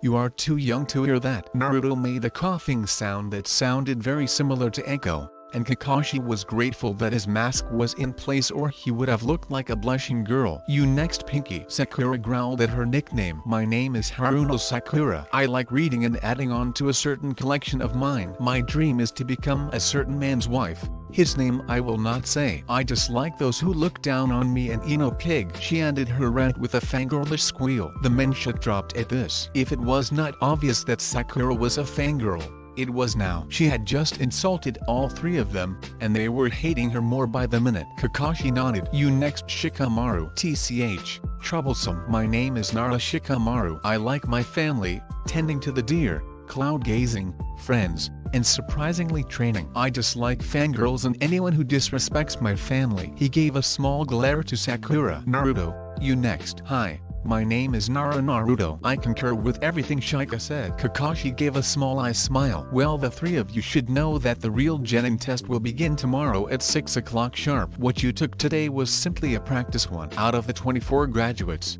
only 9 will become Genin. You only have a 66.66% chance of passing. I suggest you don't eat anything or else you will throw up. Yanni. He disappeared in a swirl of leaves this time. Sakura was horrified. She had done all that work for nothing. She looked at her two teammates, and to her surprise, they didn't look moved in the least bit. Why aren't you guys scared? We might not pass, Shikamaru said. Haruno-san, we come from a ninja family. We knew about this before. I believe that it is also written in one of the ninja textbooks as well. With that, he and Naruto vanished in a swirl of leaves as well. Sakura stood on the roof in shock for a couple minutes. The Shushin was a Jonin level technique that was not taught until one was a Chunin. How did the two dopes of the class know it? She ran all the way back to her home and cried for the rest of the day, not even looking at her Sasuke shrine once. That night, Kakashi was strolling down the streets of Konoha, pleased by the warm breeze that propelled the delicious scents towards him. He suddenly turned around when a familiar smell assaulted his nose. It smelled like dango, flowers, and snake residue. Ankle. Kakashi breathed. She looked stunning, according to him. She ditched her usual fishnet shirt and trench coat for a casual civilian dress that revealed all her curves. In all of his 25 years, he had never met a woman as beautiful as Might Tarashi Ankle. Hopefully one day she would become Hatake Ankle. He loved her, there was no denying it. The question was, did she love him? Kinbanwa, Kako-kun. Anko said cheerfully. She loved the nightlife in Konoha. The villagers had gone inside, and only Shinobi remained. No wonder she was happy. Being with Kakashi only deepened that feeling. Kakashi cleared his throat nervously. He could read all the smut in the world, but he couldn't make 2 words in front of the woman he loved. What a failure. So Anko, what brings you out here tonight? Anko beamed at him. I was just taking a walk and I saw you. What say you and I go to the bar and have a drink or two? She raised her hands above her head and stretched. In doing so, Kakashi got a good look at her long, creamy legs. An unfamiliar sensation assaulted his nether regions. Anko grabbed Kakashi's hand and sprinted down the street. They were very close to the bar when Kakashi felt like he was about to explode, so he grabbed her around the waist and shushed them to her apartment. Kaka, what's going on with you? Anko asked worriedly. Kakashi was looking very worn at the moment. Hey, are you okay? Do you want anything? Kakashi looked at her for a couple of minutes. She squirmed under his one-eye gaze. What I want, he growled. Is you. With that being said, he pinned her against the wall, pulled down his mask, and stared at her again. She was mesmerized by his face. Aside from the scar running down his left eye, he was flawless. His angled face was just over her own. His lips were hovering inches from hers, and he looked primal, wolf-like almost. It turned her on. His eyes, even his Sharingan eye, were darkened with lust. Anko was slightly frightened by this. Kakashi, what's going on? Anko asked again. Anko. What could Kakashi tell her? That he loved her and wanted to take her on the wall at that very moment. Hey, Kaka, talk to me, she said, stroking his face gently. Kakashi leaned into his touch, and that's when Anko smelt it. That was lust that was coming off of Kakashi. He wanted her. Kakashi pushed off the wall and turned away from her, unable to look at her face. He was about to brutally take the woman that he loved without her consent. He was a monster. Anko gently turned him around so he would look at her. She gave him a small peck on the cheek that made a raging fire burn in his belly. Tell me, Kaka, please. At her urging, Kakashi bent his head to look at Anko. She was stunningly beautiful. That innocent expression made it more so. He couldn't take it anymore. Once again he pinned her against the wall. His mouth latched on against hers in a frenzy, his tongue gently coaxing her mouth open. Anko was in turmoil. This unfamiliar feeling was spreading throughout her, pooling together in her core, and she felt like she would lose control at any minute. She parted her mouth slightly and his tongue and hers were locked in a battle for dominance. She could not let that happen. She was Might Tarashi Anko, for crying out loud. No man, even if he was devastatingly handsome, was allowed to create a pile of mush out of her. She broke the kiss and heard his disappointed sigh. Anko, he began, I'm sorry. I don't know what happened to me. I understand if you would like me to leave for taking advantage of you. Do you honestly think that you can leave after that, Kaka-kun? Anko asked sultrily. What? He stammered. He wanted her so bad, and now maybe he would get his chance. But when Anko got that glint in her eye, something or someone was going to get hurt. And he had a sinking feeling that that someone was him. I feel so hot right now, and you are the one who made me feel this way. Quickly, she grabbed his hand and led him inside her bedroom door. The two stared at each other for a couple minutes. Kakashi, aren't you going to do something? I thought you were first. Anko sighed and sat down on her bed. We're hopeless, aren't we? He looked at her quizzically. We both want this, but we are just too afraid to start anything that might change our friendship. Kakashi also sighed and flopped down on the bed. Anko, to tell you the truth, I've wanted this for a long time. I don't know how much longer I can wait. I just need to know if you are ready. Repercussions be damned. How long is a long time? Since a boy could start having wet dreams. That is a long time. Indeed it is. Kakashi started to get up from the bed thinking it was hopeless, but was stopped by Anko's foot on his chest. Kaka, like I said before, we both want this, and no one is leaving until either one of us gets it. Do you understand? She asked forcefully. Kakashi grinned a very Naruto-like grin before he tackled her to the bed, kissing her roughly, leaving no corner of her mouth untouched. She tasted of sugar and dango, the exact opposite of her violent personality. He tasted like ramen and onigiri. It reminded her of Naruto. One of Kakashi's hands pinned Anko's hands above her head while the other was slowly making its way down to her nether regions, leaving a trail of goosebumps. She shivered and moaned against his mouth. Suddenly, he let her go. Anko, he said teasingly, you are wearing too many clothes. It's time to take them off. He reached over and pulled the zipper on the back of her dress down, running his fingers down her back as he did so. Hang on, Kashi. I'll be naked just by one piece of clothing, so I will have to help you take some clothes off. She pulled his shirt off, trailing her hands over the taut muscular flesh of his stomach. It was his turn to shiver now. Kakashi pulled off his pants, leaving him in only his boxers. Anko lay on her bed in a very suggestive pose, wearing only her panties. Kakashi looked at her hungrily. Her breasts rose and fell as she breathed deeply. Slowly, he hooked a finger inside of her lace panties, pulling them down, inch by inch, agonizingly slow, just to torture her. She was growing impatient. She wouldn't admit it, but she was a blushing virgin. Okay, maybe not a blushing one, but a virgin all the same. He would soon find out. Kakashi let out a small grin when his prize was revealed to him. He brushed the top of her sex with his fingers, earning a low moan of want from Anko. His groin tightened quickly, and a look of anticipation came over him. There was one slight problem. Anko was naked and Kakashi was not. It bothered her severely. Anko forced herself upright, and viciously tore his boxers down so that he was revealing himself to her in all of his 8-inch glory. There, Now we are even. So where were you? Anko asked cheekily. Kakashi smiled at her and quickly dipped 2 fingers inside of her quivering warmth, watching her writhe and squirm underneath him. He pumped his fingers in and out,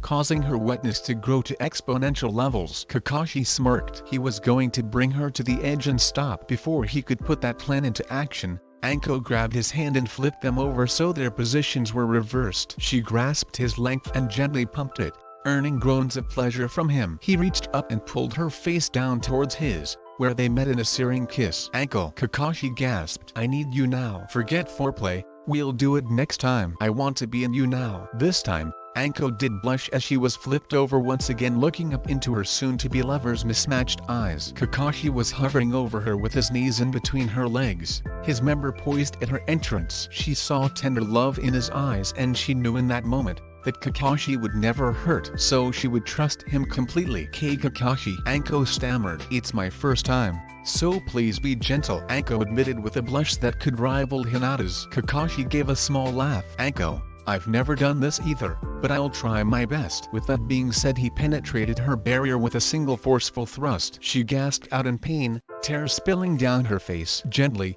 her caressed her face and kissed the tears away. I'm sorry. Forgive me, love, Kakashi whispered to her. Soon the pain began to die down and Anko gave a small nod of her head. Kakashi started moving in her gently at first, picking up speed as he was encouraged by her moans. She met him thrust for thrust. Both were lost in the throes of passion. 30 minutes later, he collapsed on top of her, panting. Thank Kami we are ninja. The stamina is so useful for these types of activities. The two rested for some time. Finally Anko spoke up. Hey Kashi. Yeah, do you have a favorite scene from the Icha books? He got an evil perverted grin on his face. Why do you ask?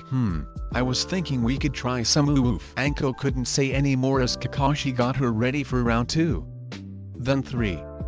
And eventually 4. That night, Anko's neighbors were traumatized by the sounds coming out of her bedroom. Who knew that the sweet and slightly sadistic interrogator was an absolute monster in bed? Needless to say, Mato Guy's flames of youth were temporarily stopped when he heard his friend moan his eternal rival's name very loudly, many times during the night. Curse you Kakashi. Why do you have to trump me in every category? Nara household, day of Kakashi's test. It was roughly 7 o'clock in the morning when both the boys woke up. Their cousin hadn't bothered coming home last night, so they ate breakfast in relative peace, just the two of them and the myriad of birds chirping happily outside. Shika, do you think Kakani will give us the infamous bell test? I don't know Naru. It's obvious that he will test our teamwork somehow, but we know him too well for him to give us the bell test.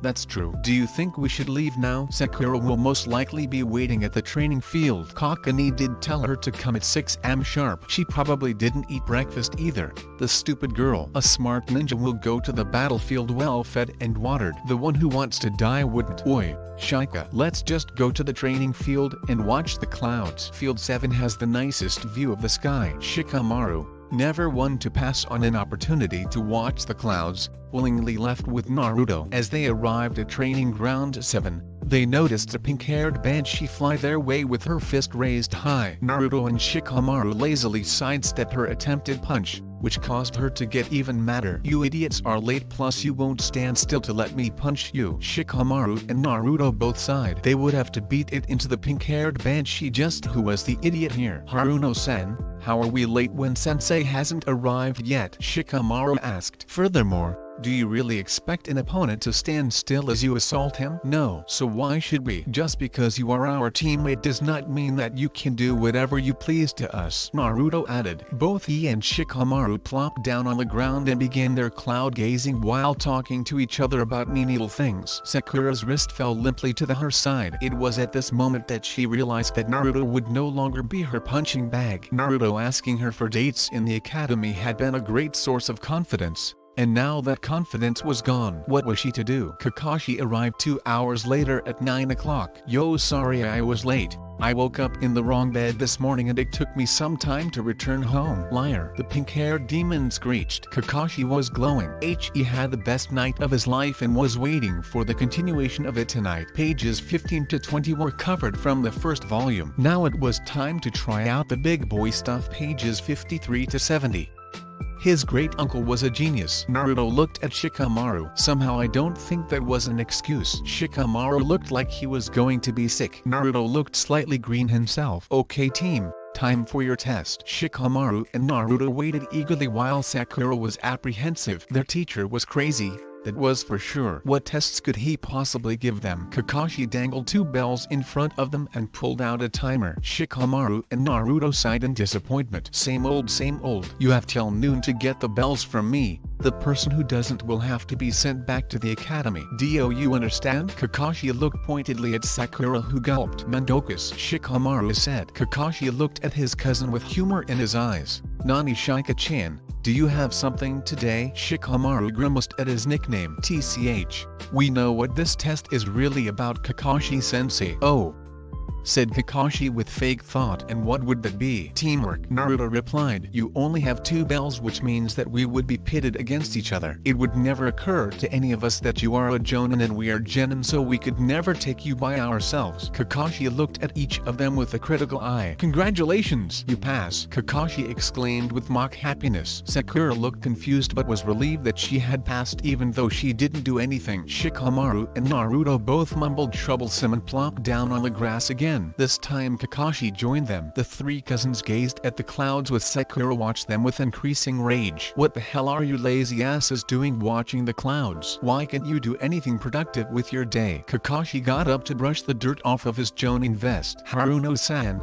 I was observing the team yesterday after yesterday's meeting. You went home for 2 hours doing God knows what, then went off to chase Uchiha Sasuke. Is that what you call productive? These 2 here were training in their family's dojo after the meeting. Although you are from a civilian family, it was your choice to become a ninja. Either act like one or leave this team now. Shikamaru and Naruto were both proud of their cousin for making the pink-haired one look like an absolute moron. Kakashi never really observed Sakura. He was simply guessing, but the look on her face told all. It was true. Sakura tried to make a futile comeback. Well, Naruto isn't from a ninja clan either. All 3 of them looked at her like she was stupid. Haruno-san, my name is Nara Naruto. I am from a ninja clan. My entire family are ninja. I am Shikamaru's biological cousin. I have the Nara bloodline as well. You asked about my name yesterday. Uzumaki was my mother's last name. Nara is my father's, even if he didn't take the name. My father was Shikamaru's dad's brother. I have many more relations,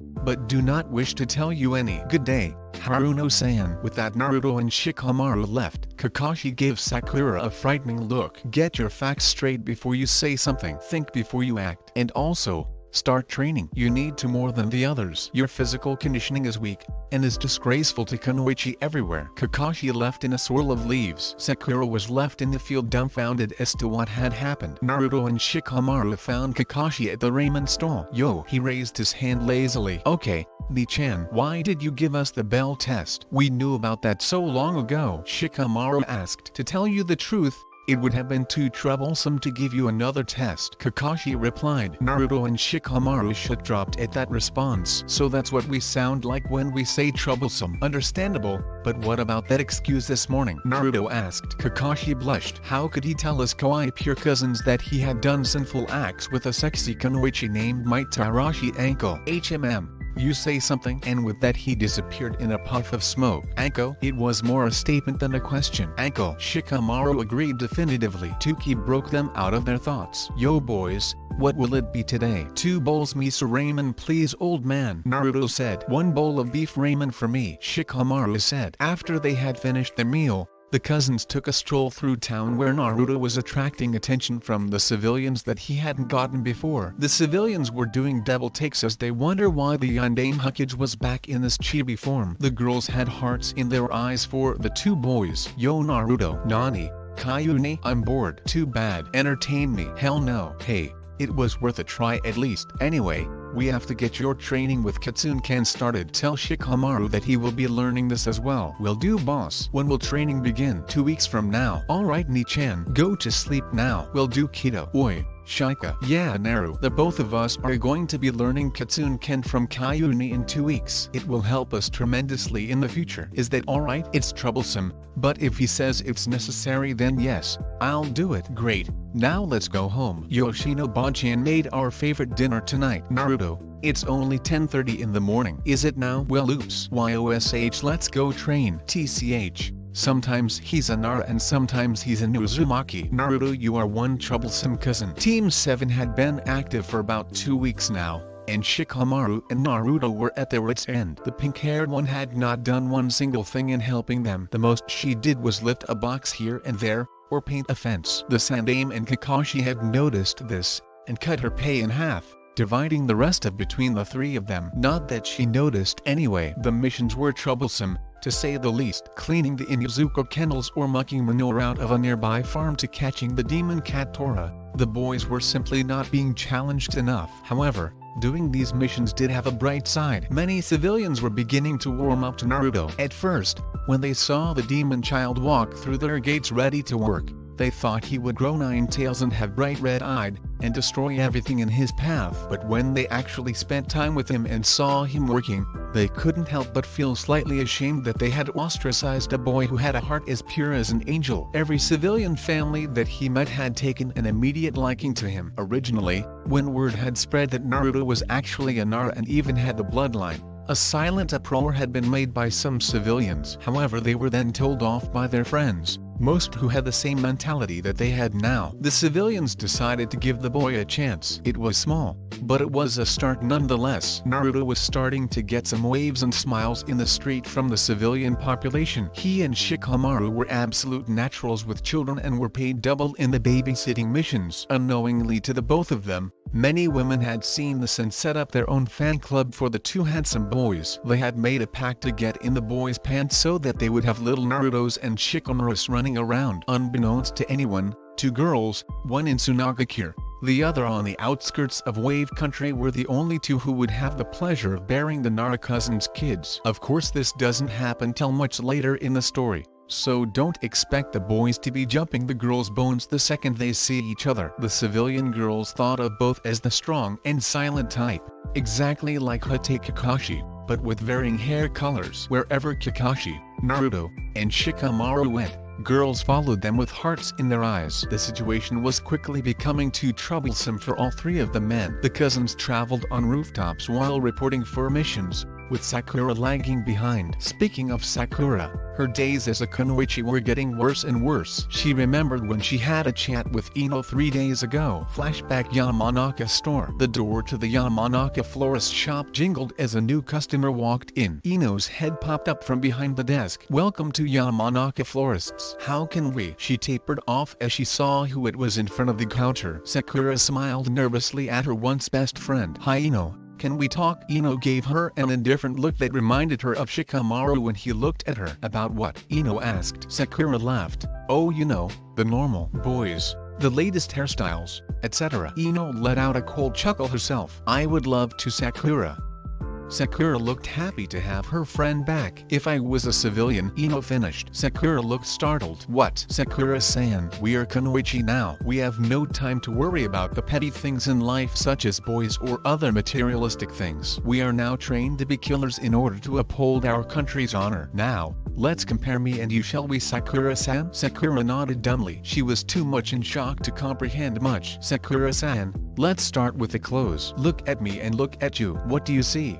You're wearing dark colors, like navy blue and black, like Naruto. And I'm wearing pink." Sakura looked crestfallen. Her once friend had ditched the purple attire to a standard Chunin attire without the jacket. "Exactly. I am wearing clothes that will help me blend easily in the background. You stand out like a sore thumb." "Now our hair. Remember how I used to have waist-length hair?" Sakura nodded. "Well, I cut it off." Sakura looked horrified. It was tied up in a tight bun so Sakura couldn't see it before, But just now Ino had let it down so that it was only barely past her shoulders. But Ino, you love that hair. How could you cut it off? Ino gave her a look. Because long hair is a hassle. Name one kunoichi you know that fights with their hair down. None except you. Furthermore, I could smell you as you walked in the room. I thought you were a civilian till I saw your face. No self-respecting kunoichi wears perfume or uses scented soaps. It can reveal your identity to your enemy, leading to your death. Moving on. You are too skinny. Eating is the right thing to do,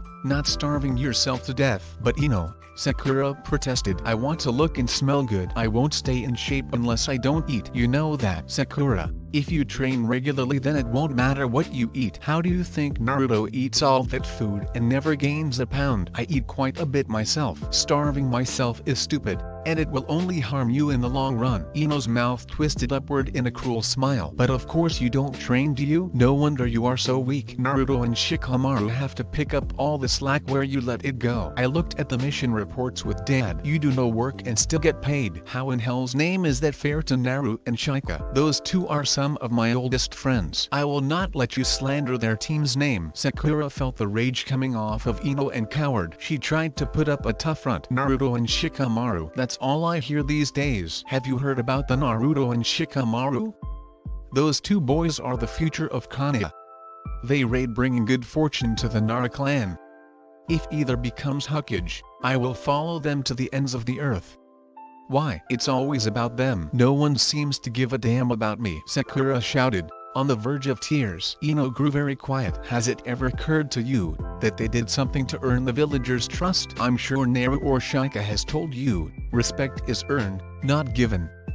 They are not who they seem to be, remember that. Those two boys are the future of Konoha, and so are we. I am a kunoichi and I will stand to protect my village even if I die. So stop acting like a spoiled brat and get your act together. People will start to respect you if you actually do any work. Sakura looked crestfallen. No one respects me? She asked in a small voice. Ino's tone softened. I'm sorry Sakura, but this is the truth. There is a reason that Naru and Shika are trusted. They go above and beyond. That's the reason why they are respected. That family, the Nara family, is extremely connected. Naruto and Shikamaru are related to many important people in this village. But that's not why Shika and Naru have a great rep. Family can only get you so far. Look at Uchiha Sasuke. Just because he is the last Uchiha he thinks he can do anything. He hasn't even awakened the Sharingan yet, for crying out loud. Only then will he be useful to the village. Naru and Shika have been holding out on the world a lot. They have many secrets, the pair of them. If they think that they can trust you, they will tell you. Otherwise, Naruto and Shikamaru keep to themselves and their friends. Look Sakura, the reason why I am telling you this is because do you know how vulnerable and untrained kunoichi is? No. Sakura was quite miffed about what Ino said about Sasuke. A kunoichi has a 1 in 2 chance of being raped or assaulted during a mission, Ino stated grimly. Sakura gasped. She had never known that. Her head dropped down. This was not a subject that academy teachers willingly discussed with students after all. After some time, she looked back at Ino. Ino, thanks. You've given me a lot to think about. I'm going home now. I'll see you around. Sakura left the store hurriedly, so no one would see her tears. Ino stared at her former friend's retreating figure. Sadly Sakura, I'm not sure if you will take what I said seriously. Flashback Kai. Sakura stared out the window of her house. It was raining heavily, as if matching her desolate mood. The talk with Ino that she had 3 days ago hadn't left her mind. Was she really useless? Now that she thought about it, everything that had been said about her was true. On their first mission as a team, which was to clean the Inuzuka kennels, she refused to lead the dogs out of the kennel because they were too dirty for her liking. She let her teammates do the work, and took some credit for herself. She really was a bitch, wasn't she? Her own teammates disliked her and only put up with her at the insistence of their sensei. They were indifferent at most. Something had to change and fast, otherwise Team 7 would fail miserably. The next day, Team 7 stood in the Hokage's office waiting patiently for their next mission. Iruka and some other tunins were reviewing missions suitable for Genin teams. Hokage-sama, it appears that we are all out of missions for the day. Team 7 has a day off, Iruka stated. HMM, is that so? Very well then. Team 7, report back tomorrow at the same time to receive another mission. Is that clear? A shout of "Hi" was heard from the 4 members. Naru-chan, Shika-chan, Shikaku wants to talk to the both of you concerning upcoming clan events. Please go to him right now. Hiruzen said. Hi, Hi, Gigi, Shikamaru said casually. Naruto gave a lazy eye smile and both left in a swirl of wind. What is that now? 4 shushins that they have? Hiruzen asked Kakashi.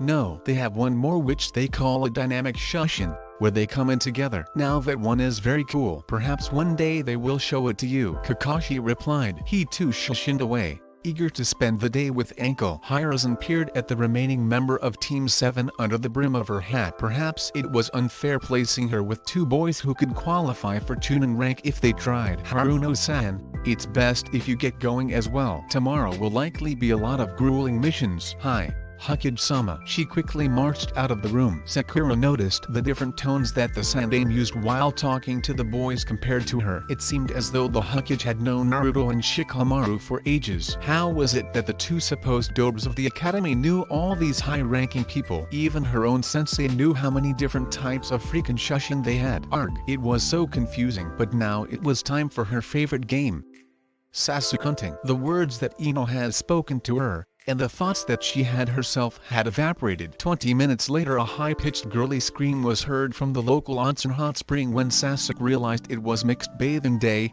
and Sakura was trying to cop a feel right next to him. Kami was laughing from her throne in heaven. The raven-haired boy would play a great role in the grand scheme of things. She didn't know if it would be good or bad yet. She would call on her daughter Fate for that. But as long as he had that duck-butt hairstyle, the boy's future would be very, very bleak. Sarutobi Hiruzen sat at his desk, savoring the free time that he had by reading his pupil's best-selling novels. His free nosebleed time was interrupted by a tapping on his window. A messenger hawk was perched on the windowsill, trying to claw its way in. Wearily, he opened the window and untied the message that was tied to the leg of the hawk. Dad, that C-rank mission that you sent us on was not a C-rank at all. We were attacked by the demon brothers Gozu and Mizu. If they are around, that means many more high-ranking men will be here as well. Please send us backup ASAP. We are about an hour out of Konoha headed to Wave Country. If backup gets here within half an hour, everything should be okay. Asuma. Sarutobi sighed. He had sent his son's team on a C-rank mission just hours previously because he thought the team was ready. Now it was at least an A-rank mission. This was all so troublesome. I've been spending time with the Nara clan for far too long. They are rubbing off on me, the Sandaime thought with a shock drop. So much for his porn reading afternoon. He snapped his fingers and NANB with a boar mask appeared. Bring me Hate Kakashi, Nara Naruto, and Nara Shikamaru now. Hi. Shikamaru and Naruto were seated in their clan's dojo in front of Yoshino and Shikaku. Now boys, you know that the reason that the Sandaime told you that we needed to speak to you was fake, right? Hi. Both boys said monotonously. Do you know the real reason why you are here? Yoshino inquired. Yes, we will be learning the next part of our bloodline, the part after Kage Main and Kage Nui. Shikamaru said. Very good. Now listen, our bloodline controls shadows. This is in a figurative and literal sense. For example, did you know that Naruto, your dad's mother, could control the shadows of human emotions? 2 pairs of eyes widened at this. What?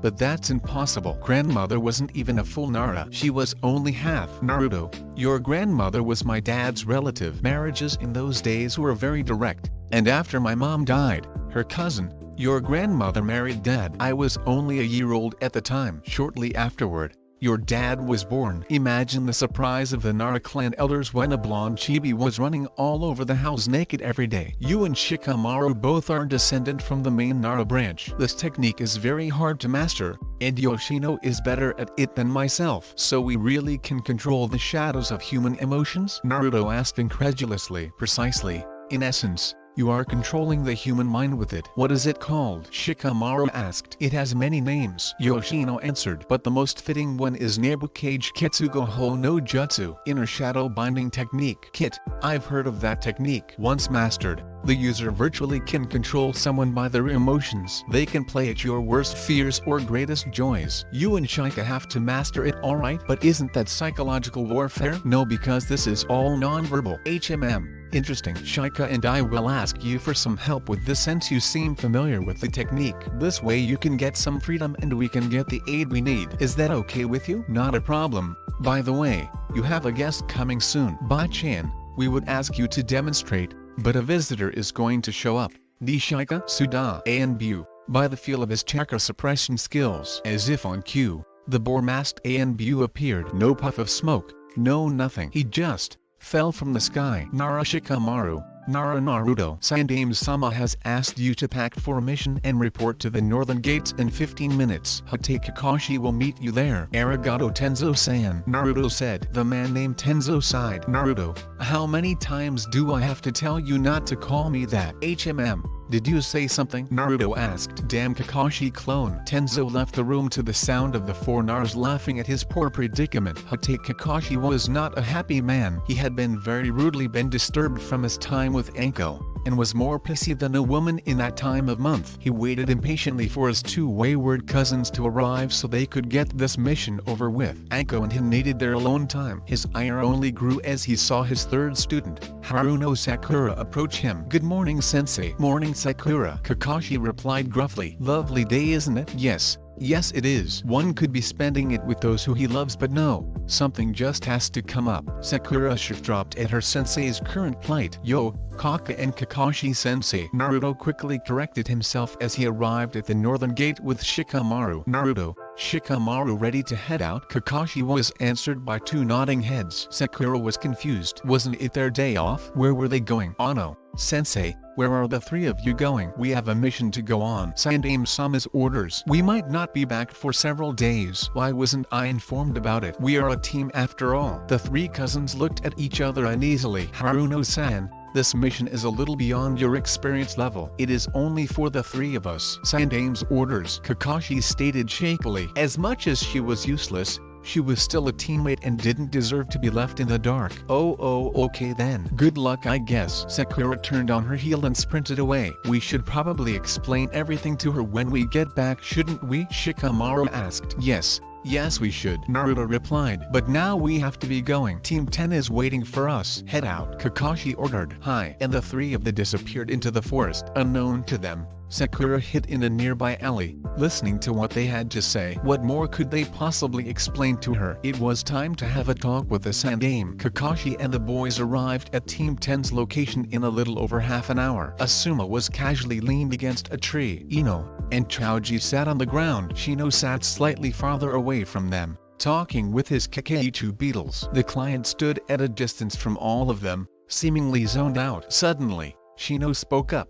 Asuma-sensei, we have company. Team 10 tense, waiting for a sudden attack. A voice was heard nearby, making them all jump. Mina, we were sent here as backup for you. Yano, it's not a good idea to attack us. Kakashi jumped out of the forest surrounding Team 10 and gave them his customary two-finger salute. Yo, Shikamaru and Naruto said, appearing out of the forest as well. Naru, Shika, Ino exclaimed with delight. She hadn't seen her friends for a long time and was extremely happy for them to be on this mission as well. Chaoji was grinning ear to ear. Shino was silently wondering why the Dabish were sent as backup. Ni, where's Sakura? Chaoji asked. The three cousins looked at each other. Listen guys, this mission has been upgraded to an A-rank mission. Gigi decided that Sakura wasn't ready for it. No offense to her, but she is nothing more than a civilian with her chakra unlocked. Naruto told them. Pardon me Naruto-san, but who is your Gigi who decided that Sakura wasn't fit for the mission? Shino asked, not meaning to be disrespectful. Naruto looked at Shino with a twinkle in his eye. Mine and Shikamaru's Gigi is the Hokage. Shino raised his eyebrows but said nothing and simply nodded. Kakashi turned to the client. I assume you are Tarzuna-san, our client? The man nodded. We have agreed to take this mission rather than leave Wave Country to rot, and once Wave gets back on its feet, we expect the money for this mission in full. The man named Tarzuna smiled a wide grin and nodded once more. This is a bad mission for three green genin to go on. I got Gozu and Mizu, but not doubt more will come. They've been hired by some man named Gato from the Gato shipping empire. Asuma commented. Hang on. Three green genin? Naruto and Shikamaru are here too. Ino said. Yes well, they are not as green as you think them to be. Ino, Kakashi told her sheepishly. The three genin stared at their dead last classmates in awe. Even though Chaoji and Ino knew what they were capable of, they did not know how good. Naruto and Shikamaru gave a nervous chuckle and rubbed the back of their heads. Ino and Chaoji laughed at their friend's embarrassed plight. Yep,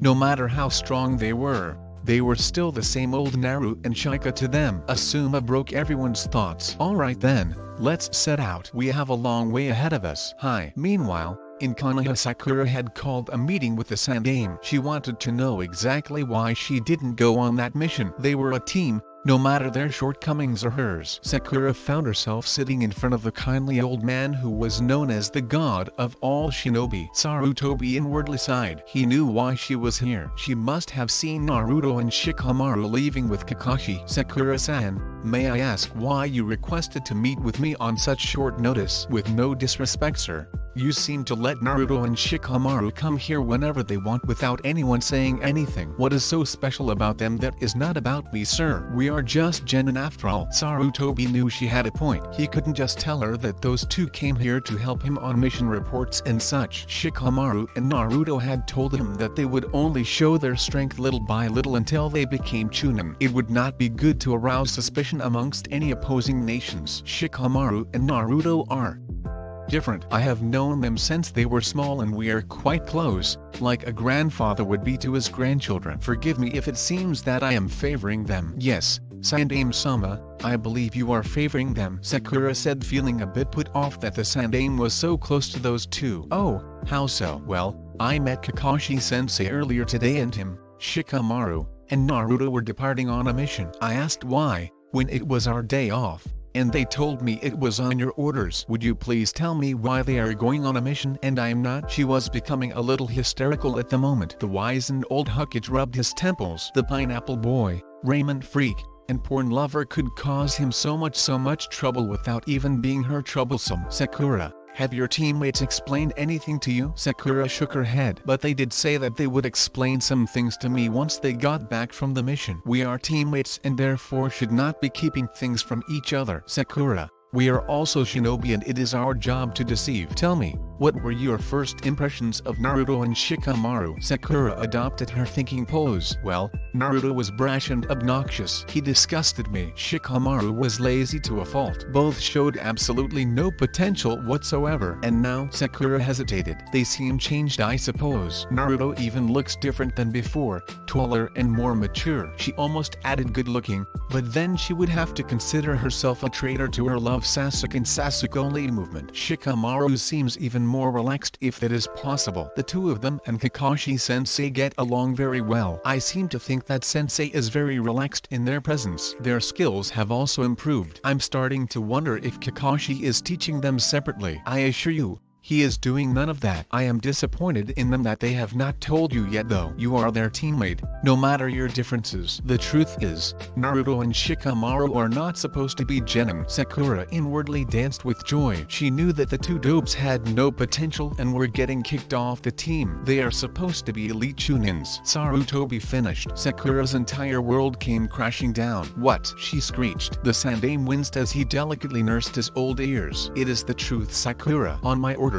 Naruto and Shikamaru have been hiding their relation to one another, their skills, and their potential ever since they entered the academy. You heard about how your teacher Mizuki died? You don't mean? Yes, Naruto purposely failed the exam in order to lure Mizuki out. Mizuki was planning to betray the village, so Naruto killed him. I suggested to Naruto that he and Shikamaru take on the rank of Chunin. However, Naruto said that him and his cousin being promoted would raise too many questions as well as change team dynamics. You would be the odd one left out. So in a sense, they became genin for your sake. The mission they are on right now is very dangerous and you would die should I have sent you out on the field. Sakura felt very small at the moment. She didn't know what to say. She was confused, angry, and slightly jealous. The Sandaime sighed. Look, Sakura, you are one of my shinobi, and as your leader I must tell you something. Either get your act together or stop being a kunoichi. Before you say anything, ask yourself, have you trained outside of the academy? Sasuke's stalking actually helped improve stealth,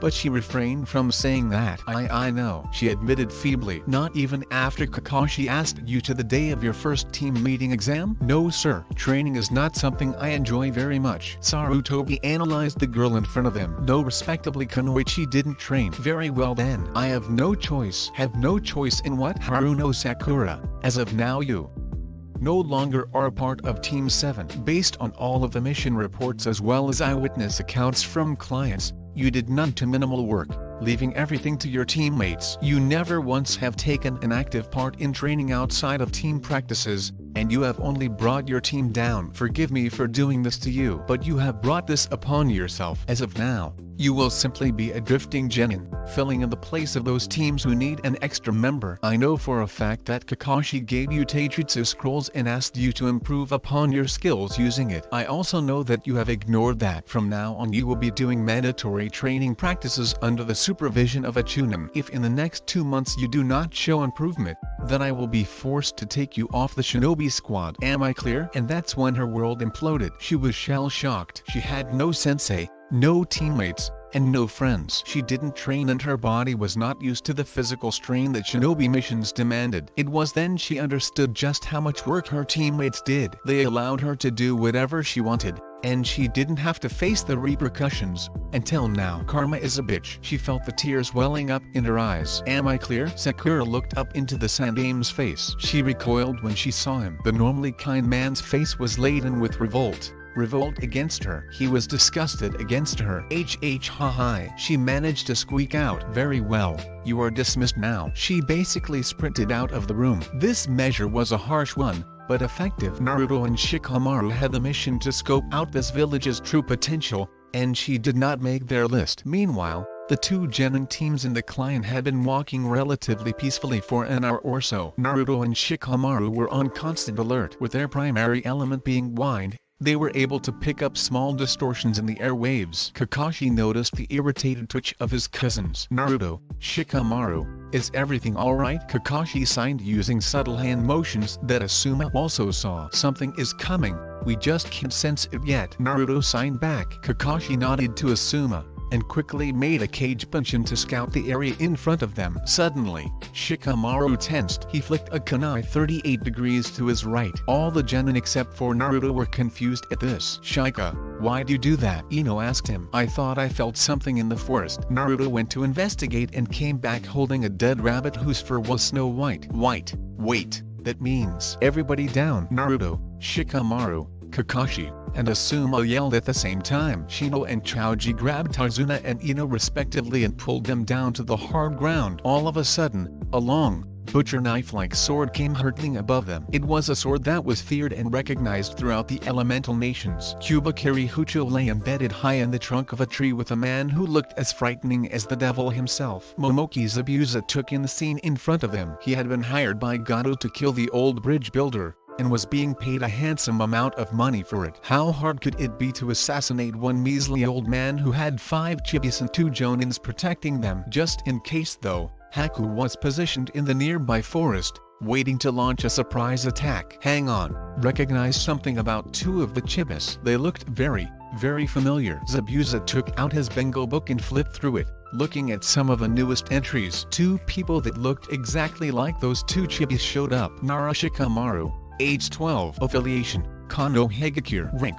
genin, as of October 28th, skill level, high below A, unnatural ability to control wind, very dangerous. He has the Nara bloodline, weak genjutsu, strong taijutsu. Do not engage with just ninjutsu. Nara Shikamaru is wanted by Kumo for thwarting the attempt of a kidnapping on Iwaga Hanabi when he was 8. He and Nara Naruto other killed all 27 members of the assault squad 4 years ago from this year. Cousin to Nara Naruto. See next page. Capture alive and deliver to Raikage. Bounty, 500,000 ryo. Impressive chibi he was. Zabuza was quite impressed. Now on to the next one. Nara, formerly Uzumaki Naruto, affiliation, Kono Hagakure, rank, genin, as of October 28th, skill level, high B to mid A, possesses the same abilities as Nara Shikamaru, including the affinity to wind and Nara bloodline. Additionally, can take on a feral appearance when accessing a strange red chakra that is volatile to the recipient of any jutsus created while using the red chakra. Nara Naruto is wanted in Iwa and Kumo. Kumo wants him and Nara Shikamaru for killing off all of the 27 members of the assault squad 4 years ago from this year. Iwa wants him because of his uncanny resemblance to the Yandame Hokage, as well as because he killed 3 members from Iwa and Bu a year ago in an attack. He is known as the Nidame Kiroi Senko. Capture alive and deliver to Raikage. Capture dead or alive and deliver to Tsuchikage. Bounty,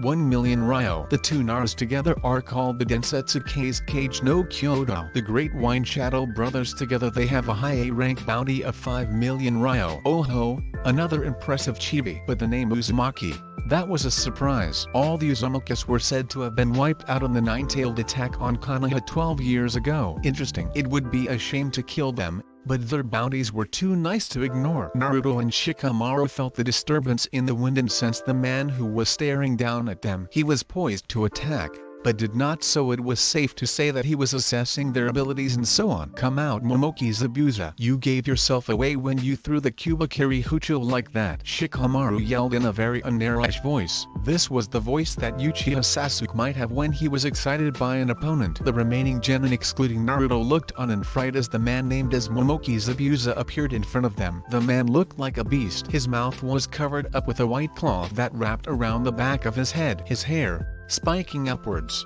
much like Kakashi's but as dark as the night. He wore a sleeveless vest with no shirt inside, going for the badass look. The demon of the mist had met the demon of Konoha. Zabuza looked at the two 12-year-old boys and couldn't help but be impressed. Both had laid off the lazy persona that they had before and adopted an extremely serious demeanor. They were poised to fight and kill. The blonde, the Uzumaki, looked like the younger clone of the Yandame Hokage, a man who Zabuza had admired thoroughly. The brunette was the son of the head of the Nara clan, and the blonde's cousin. The boys had the same facial structure of the other man next to them, one Zabuza noticed as Hotai Kakashi, the copy nin. Next to Hotai stood the son of the Sandame Hokage himself, Sarutobi Asuma, once guardian of the fire temple. Zabuza had hit the jackpot with his prey. The other three chibis were expendable. He didn't care if they lived or died. All he wanted was a good fight. Zabuza turned his head to Shikamaru and Naruto. Nara Naruto, Nara Shikamaru, nice to meet you in person. The two boys stiffened. How do you know our names? Naruto called to the ex-Kiri nin. What? You boys don't know. You're in the bingo books. If captured together you have a bounty of 5 million ryo. All jaws dropped at this. What? Since when? What exactly have we done to have bounties over our heads? Shikamaru asked,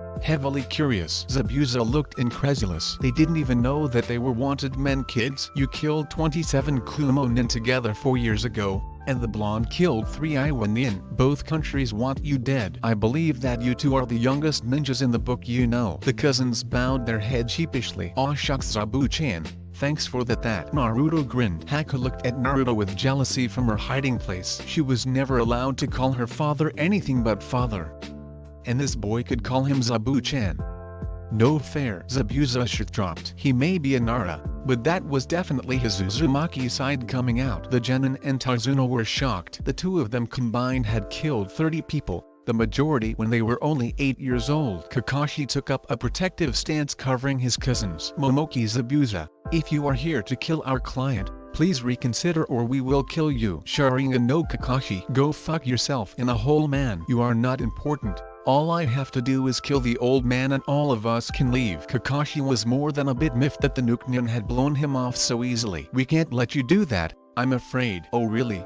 Well, sorry to disappoint you, but no one can stop me. You better hope that the old man dies, Kakashi, or the last thing you will be hearing are your own screams as you die. Everything that Zabuza had said was laced with killing intent as big as Kakashi's or Asuma's. It was so much that the cage punching that Kakashi had sent out earlier nearly soiled itself before dispelling. Even Haku had a hard time breathing, though she was used to it. The three green genin and Tarzuno welcomed the earth below their feet openly as they fell, quivering in fear. Naruto and Shikamaru were shaking, but not that much. Kakashi turned around to face his charges. Don't worry guys, I'll never let any of my nakama die. Those who don't follow the rules are trash, but those who abandon their friends are worse than trash. He finished with his famous eye smile that slightly eased the tension in the air. At least the four on the ground were able to stand up. TCH pathetic really. Konoha genins can't even handle killer intent. Well, except for two it seems, Zabuza said, pointing at Naruto and Shikamaru. Well, we've had practice, Shikamaru replied,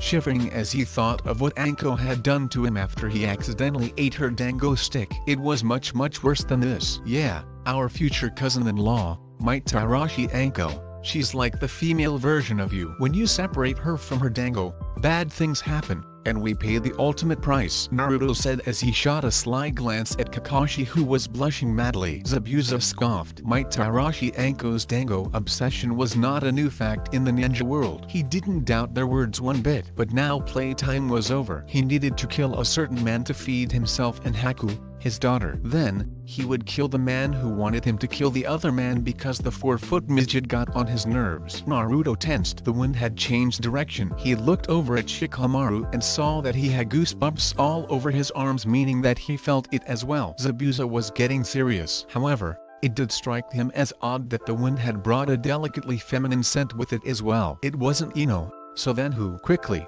Zabuza made a few hand seals. Ninpo, Kirigakure no Jutsu, hidden mist technique. A thick fog covered a radius of 100 feet, making it impossible to see. Zabuza's dismembered and ethereal voice echoed around them. Kakashi, your Sharingan is useless here. The only thing that can see through this fog is the Byakugan, and you have no Hyugas on your little team. Inwardly, Kakashi cursed. He knew Zabuza was right. Asuma, take your Genin and Tarzuna to safety. We've got this covered. Asuma nodded, not that Kakashi could see anyway. Using his senses, he found his young charges and shushed them all the way to safety along with Tarzuna. Once they were out of harm's way, Ino asked, "Sensei, Naru and Shika are fighting an S-rank nin. Is this really okay? We might not see them again." There was fright in her voice as she was worried about her surrogate brothers. Asuma chuckled. People underestimate those two too much. Zabuza said himself that Naru and Shika are A-rank nins. They will be fine, and Kakashi's with them as well, which means that they have 2 A-rank nin and 1 S-rank fighting against an S-rank nin. Now, Tarzuna-san, we must go to your house to fortify it. You are in very grave danger, and I am in no mood for any more hanky-panky. From now on you will tell us the truth or we will leave. Is that understood? Tarzuna looked down shamefacedly. Hi and Gomen for putting your lives in danger. Asuma nodded in response. Otados, Kakashi, stay safe. Zabuza cursed. The Hokage's son had shushed too quickly for him to catch the old man. He reluctantly let the jutsu go and found himself in front of 3 very angry-looking ninjas. Listen, I don't have to be here as long as the target isn't, so let's call it a day and go home, shall we? Haku wanted to yell at her father for being an idiot. He was the one who loved the fight, so why give up now? I don't think so, Zabuza. It's troublesome, but you tried to kill our client, so we must return the favor. Naruto reasoned. Prepare yourself. Naruto charged. Wait, Naruto! Kakashi cried as he tried to pull Naruto back, but to no avail. Shikamaru was silent. He knew that Naruto charged to assess Zabuza's skill, and he told Kakashi this. Both decided to wait until Naruto needed significant help. Suiryuden, a raging dragon made out of the water from the nearby lake, charged at Zabuza, who nimbly sidestepped it. Suiryuden, Taipodama. The simple C-rank offensive jutsu strength was increased tenfold as Zabuza used it. Naruto quickly dodged the water bullet and found himself high in the treetops, free from Zabuza's reach. Naruto needed a plan, and a fast one. Zabuza fought primarily using water-based ninjutsu. Fire would be useless and wind would be strong. Earth was a viable option, but none of the 3 cousins were adept at earth-based attacks, so wind it was. The problem with wind was that Zabuza simply avoided them because Naruto's attacks were predictable. He needed to have the element of surprise. Like the wind. Kit, I know what you're thinking, and I like it. Listen, I can set up that link that you like to use. The one that only works with family. This link was devised by the Kawabi so that any blood relation of Naruto's would be able to communicate with him using only the mind, like telepathy. Kaiuni, that's a great idea. I need to connect with Kakani and Shika. Alright Kit, also, don't use my power if you can avoid it. It will attract unnecessary attention. Trust me. I understand Kaiuni, please do it now. Hi Naru, prepare yourself. Naruto felt the tendrils of his conscience pushing out like shadows, never stopping till they reached their destination. Shikamaru and Kakashi felt it as it arrived. The familiar feeling of Naruto's mind touching their own. Naruto appeared in a swirl of leaves, Kakashi and Shikamaru a little ways back. Zabuza just decided to wait and see what was going to do. Guys, listen, I have a plan. Go on Naru. What is it? We need to attack from different directions, ambushing him and taking him down from his blind spot, which is located to his left. I noticed this when he dodged my first attack. He always looks to the left more than the right, which means that the left is weak for him. So what do you propose we do, cousin? Collaboration jutsus. Kakani, with your fire and our wind, we can decimate him easily. Sounds good. Any Katen jutsu will do, right? Hi, but Katen, Gokaku no jutsu would be preferred. Shikamaru will make a Futen, Renkuten, and I will attack him with Chidori. Meanwhile, Zabuza and Haku were staring at the trio as if they were complete idiots. Listen guys, I know that you're trying to kill me, but to discuss the plan where I can hear it loud and clear is a bit ridiculous. Naruto's eyes widened. It wasn't possible. No, it was beyond impossible, unless Shikamaru and Kakashi were shocked. That link never failed. It was not supposed to work on non-family members, and their eyes widened at the implications as well. What the hell? Haku smiled at the stupid looks on her opponent's face. Naruto was trying to keep a cool demeanor in place. Zabuza, what are you talking about? I never moved my lips. Zabuza smirked. Are you trying to tell me that your plan to attack me using collaboration Katen and Futen jutsus was all in my head? Naruto sank to his knees as reality set in. Fuck, he was related to the demon of the mist, Momoki Zabuza, their number one enemy for the time being. Zabuza looked at the young boy in front of him, then to Kakashi and Shikamaru. Their mouths were open, looking on incredulously, like they knew something that he didn't. Naruto quickly stood up and regained his composure. Zabuza, I did say that, but not out loud. It was in my head. There is a special power that I, and only I can use, that allows my mind to find and speak to family, those related by blood to me, through our minds. The only way that you could have heard what we were saying is if you are related to us. Zabuza processed this information, and let it slowly sink in. Well shit. He was related to the Yondaime Hokage Chibi, and he didn't even know how. Although it was true that the blonde's name used to be Uzumaki, it was too far of a stretch. So who was this kid to him? Haku stared at the blonde-haired boy. Was he really family? Chibi? That's impossible. I never had any family except for my daughter and sister. However, my sister was killed 20 years ago in the bloodline raids in Kiri when she was visiting me from our home village. Kakashi gasped. No, it wasn't true. It couldn't have been. Uzumaki Kushina, Momoki Zabuza. Both were well versed in water-based jutsus, both had the same brash demeanor, and that face. It could have been a manly version of his aunt. What was the connection between the two? Tell me, Zabuza, does the name Uzumaki Kushina mean anything to you? Kakashi asked apprehensively. Shikamaru and Naruto looked at their cousin incredulously for a moment before realizing what he meant. If Zabuza was related to Naruto, it would only be from the Uzumaki side. Zabuza looked as though he had been electrocuted thousands of times by a Raikiri. How the hell do you know the name of my sister? He roared. Naruto trembled. This man.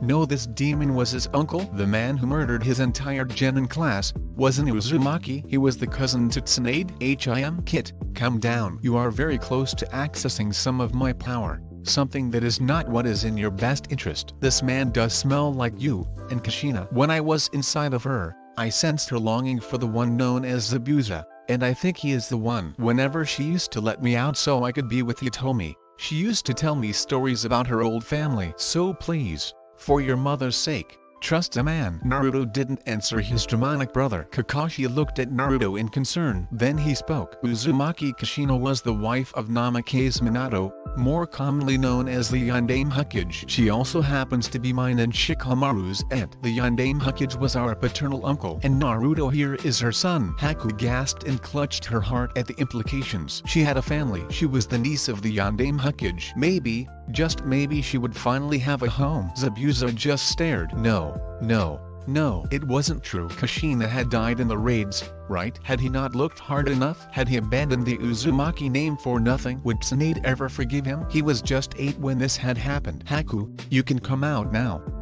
He called his daughter out. She had always asked him if she had other family. He had always answered no. It seems as though he was gravely mistaken. Kakashi, Shikamaru, and Naruto stared at the figure who had appeared before them. She was the kid's age, with long ebony tresses that fell to her waist. Her face was soft and angel-like. Her heart-shaped face brought a fierce blush to Shikamaru's face. My name is Uzumaki Zabuza, son of the second Uzukage Uzumaki Hideki and my mother, Uzumaki Nadare. Zabuza said. My name is Uzumaki Haku, daughter to Uzumaki Zabuza. Haku is her name. It's pretty. Shikamaru thought. Naruto understood that the fighting would now be stopped. His uncle wanted to talk, and talk they would about everything. My name is Nara Naruto, son of the Yondaime Hokage Namikaze Nara Minato and Uzumaki Kushina. These are my cousins, Hatake Kakashi and Nara Shikamaru. Apparently, we are your nephews. What the hell? I'm the Hatake Kakashi's uncle. What has this world come to? They are my family though,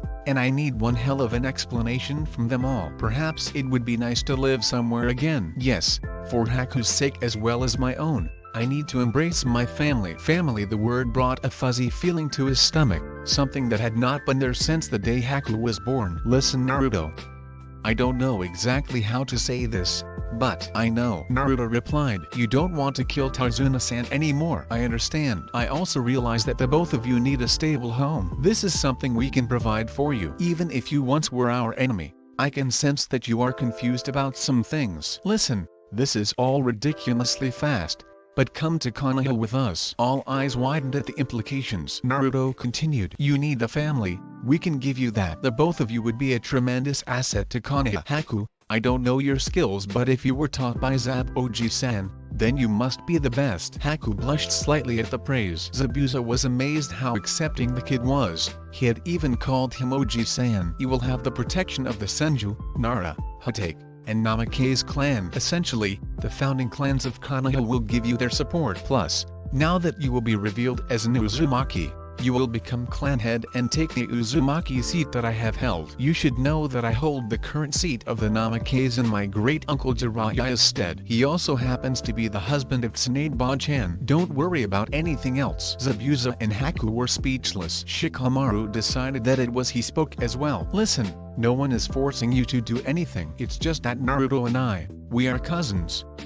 No, we are brothers. You might not be directly related to me, but any family member of Naruto's is by default mine and Kakane's as well. We, the three of us, can bear the thought of unknown family not being protected, even if you can protect yourself. For all you knew, if this meeting never happened, Kakane could have stuck a Chidori in Haku's chest. Would you want that? Uzumaki Zabuza, from this day forth you are our uncle, with Haku being our cousin. Drop the name Momoki, and rebuild the Uzumaki clan to its former glory. This I beseech to you. A nephew asking his uncle. Haku had tears running down her face. Oto-san, please. I want.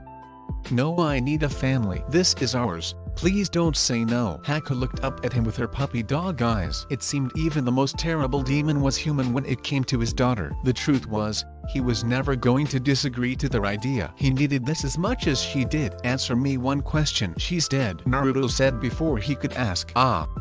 I see. Well then, my nephews, we have much to talk about. I fear I have missed too much in the last 20 years. Perhaps you can fill me in on 12 of them. Naruto, Haku, and Shikamaru grinned. Family always came first, no matter what. Kakashi sighed. He had another uncle who happened to be a S-rank nin. He also had a kawaii cousin who Anko would no doubt glop the second she saw her. But they were family, and family loved each other. Oji-san, we should get back to the others at Tarzuna's house or they might get worried. We should explain everything to them, and then we will find Gato and kill him, Kakashi said. Surprisingly, it didn't feel too weird to call the man Oji-san. They really were family. Zabuza chuckled. Deal, but I get to kill that man. I was planning on it anyway, after I saw the state of the country. Don't worry, you'll see. And they did indeed. As they entered Wave Country, these civilians had looks of fear on their faces. It was as if they were expecting the family to attack them at any moment. Instead of terrorizing the civilians anymore,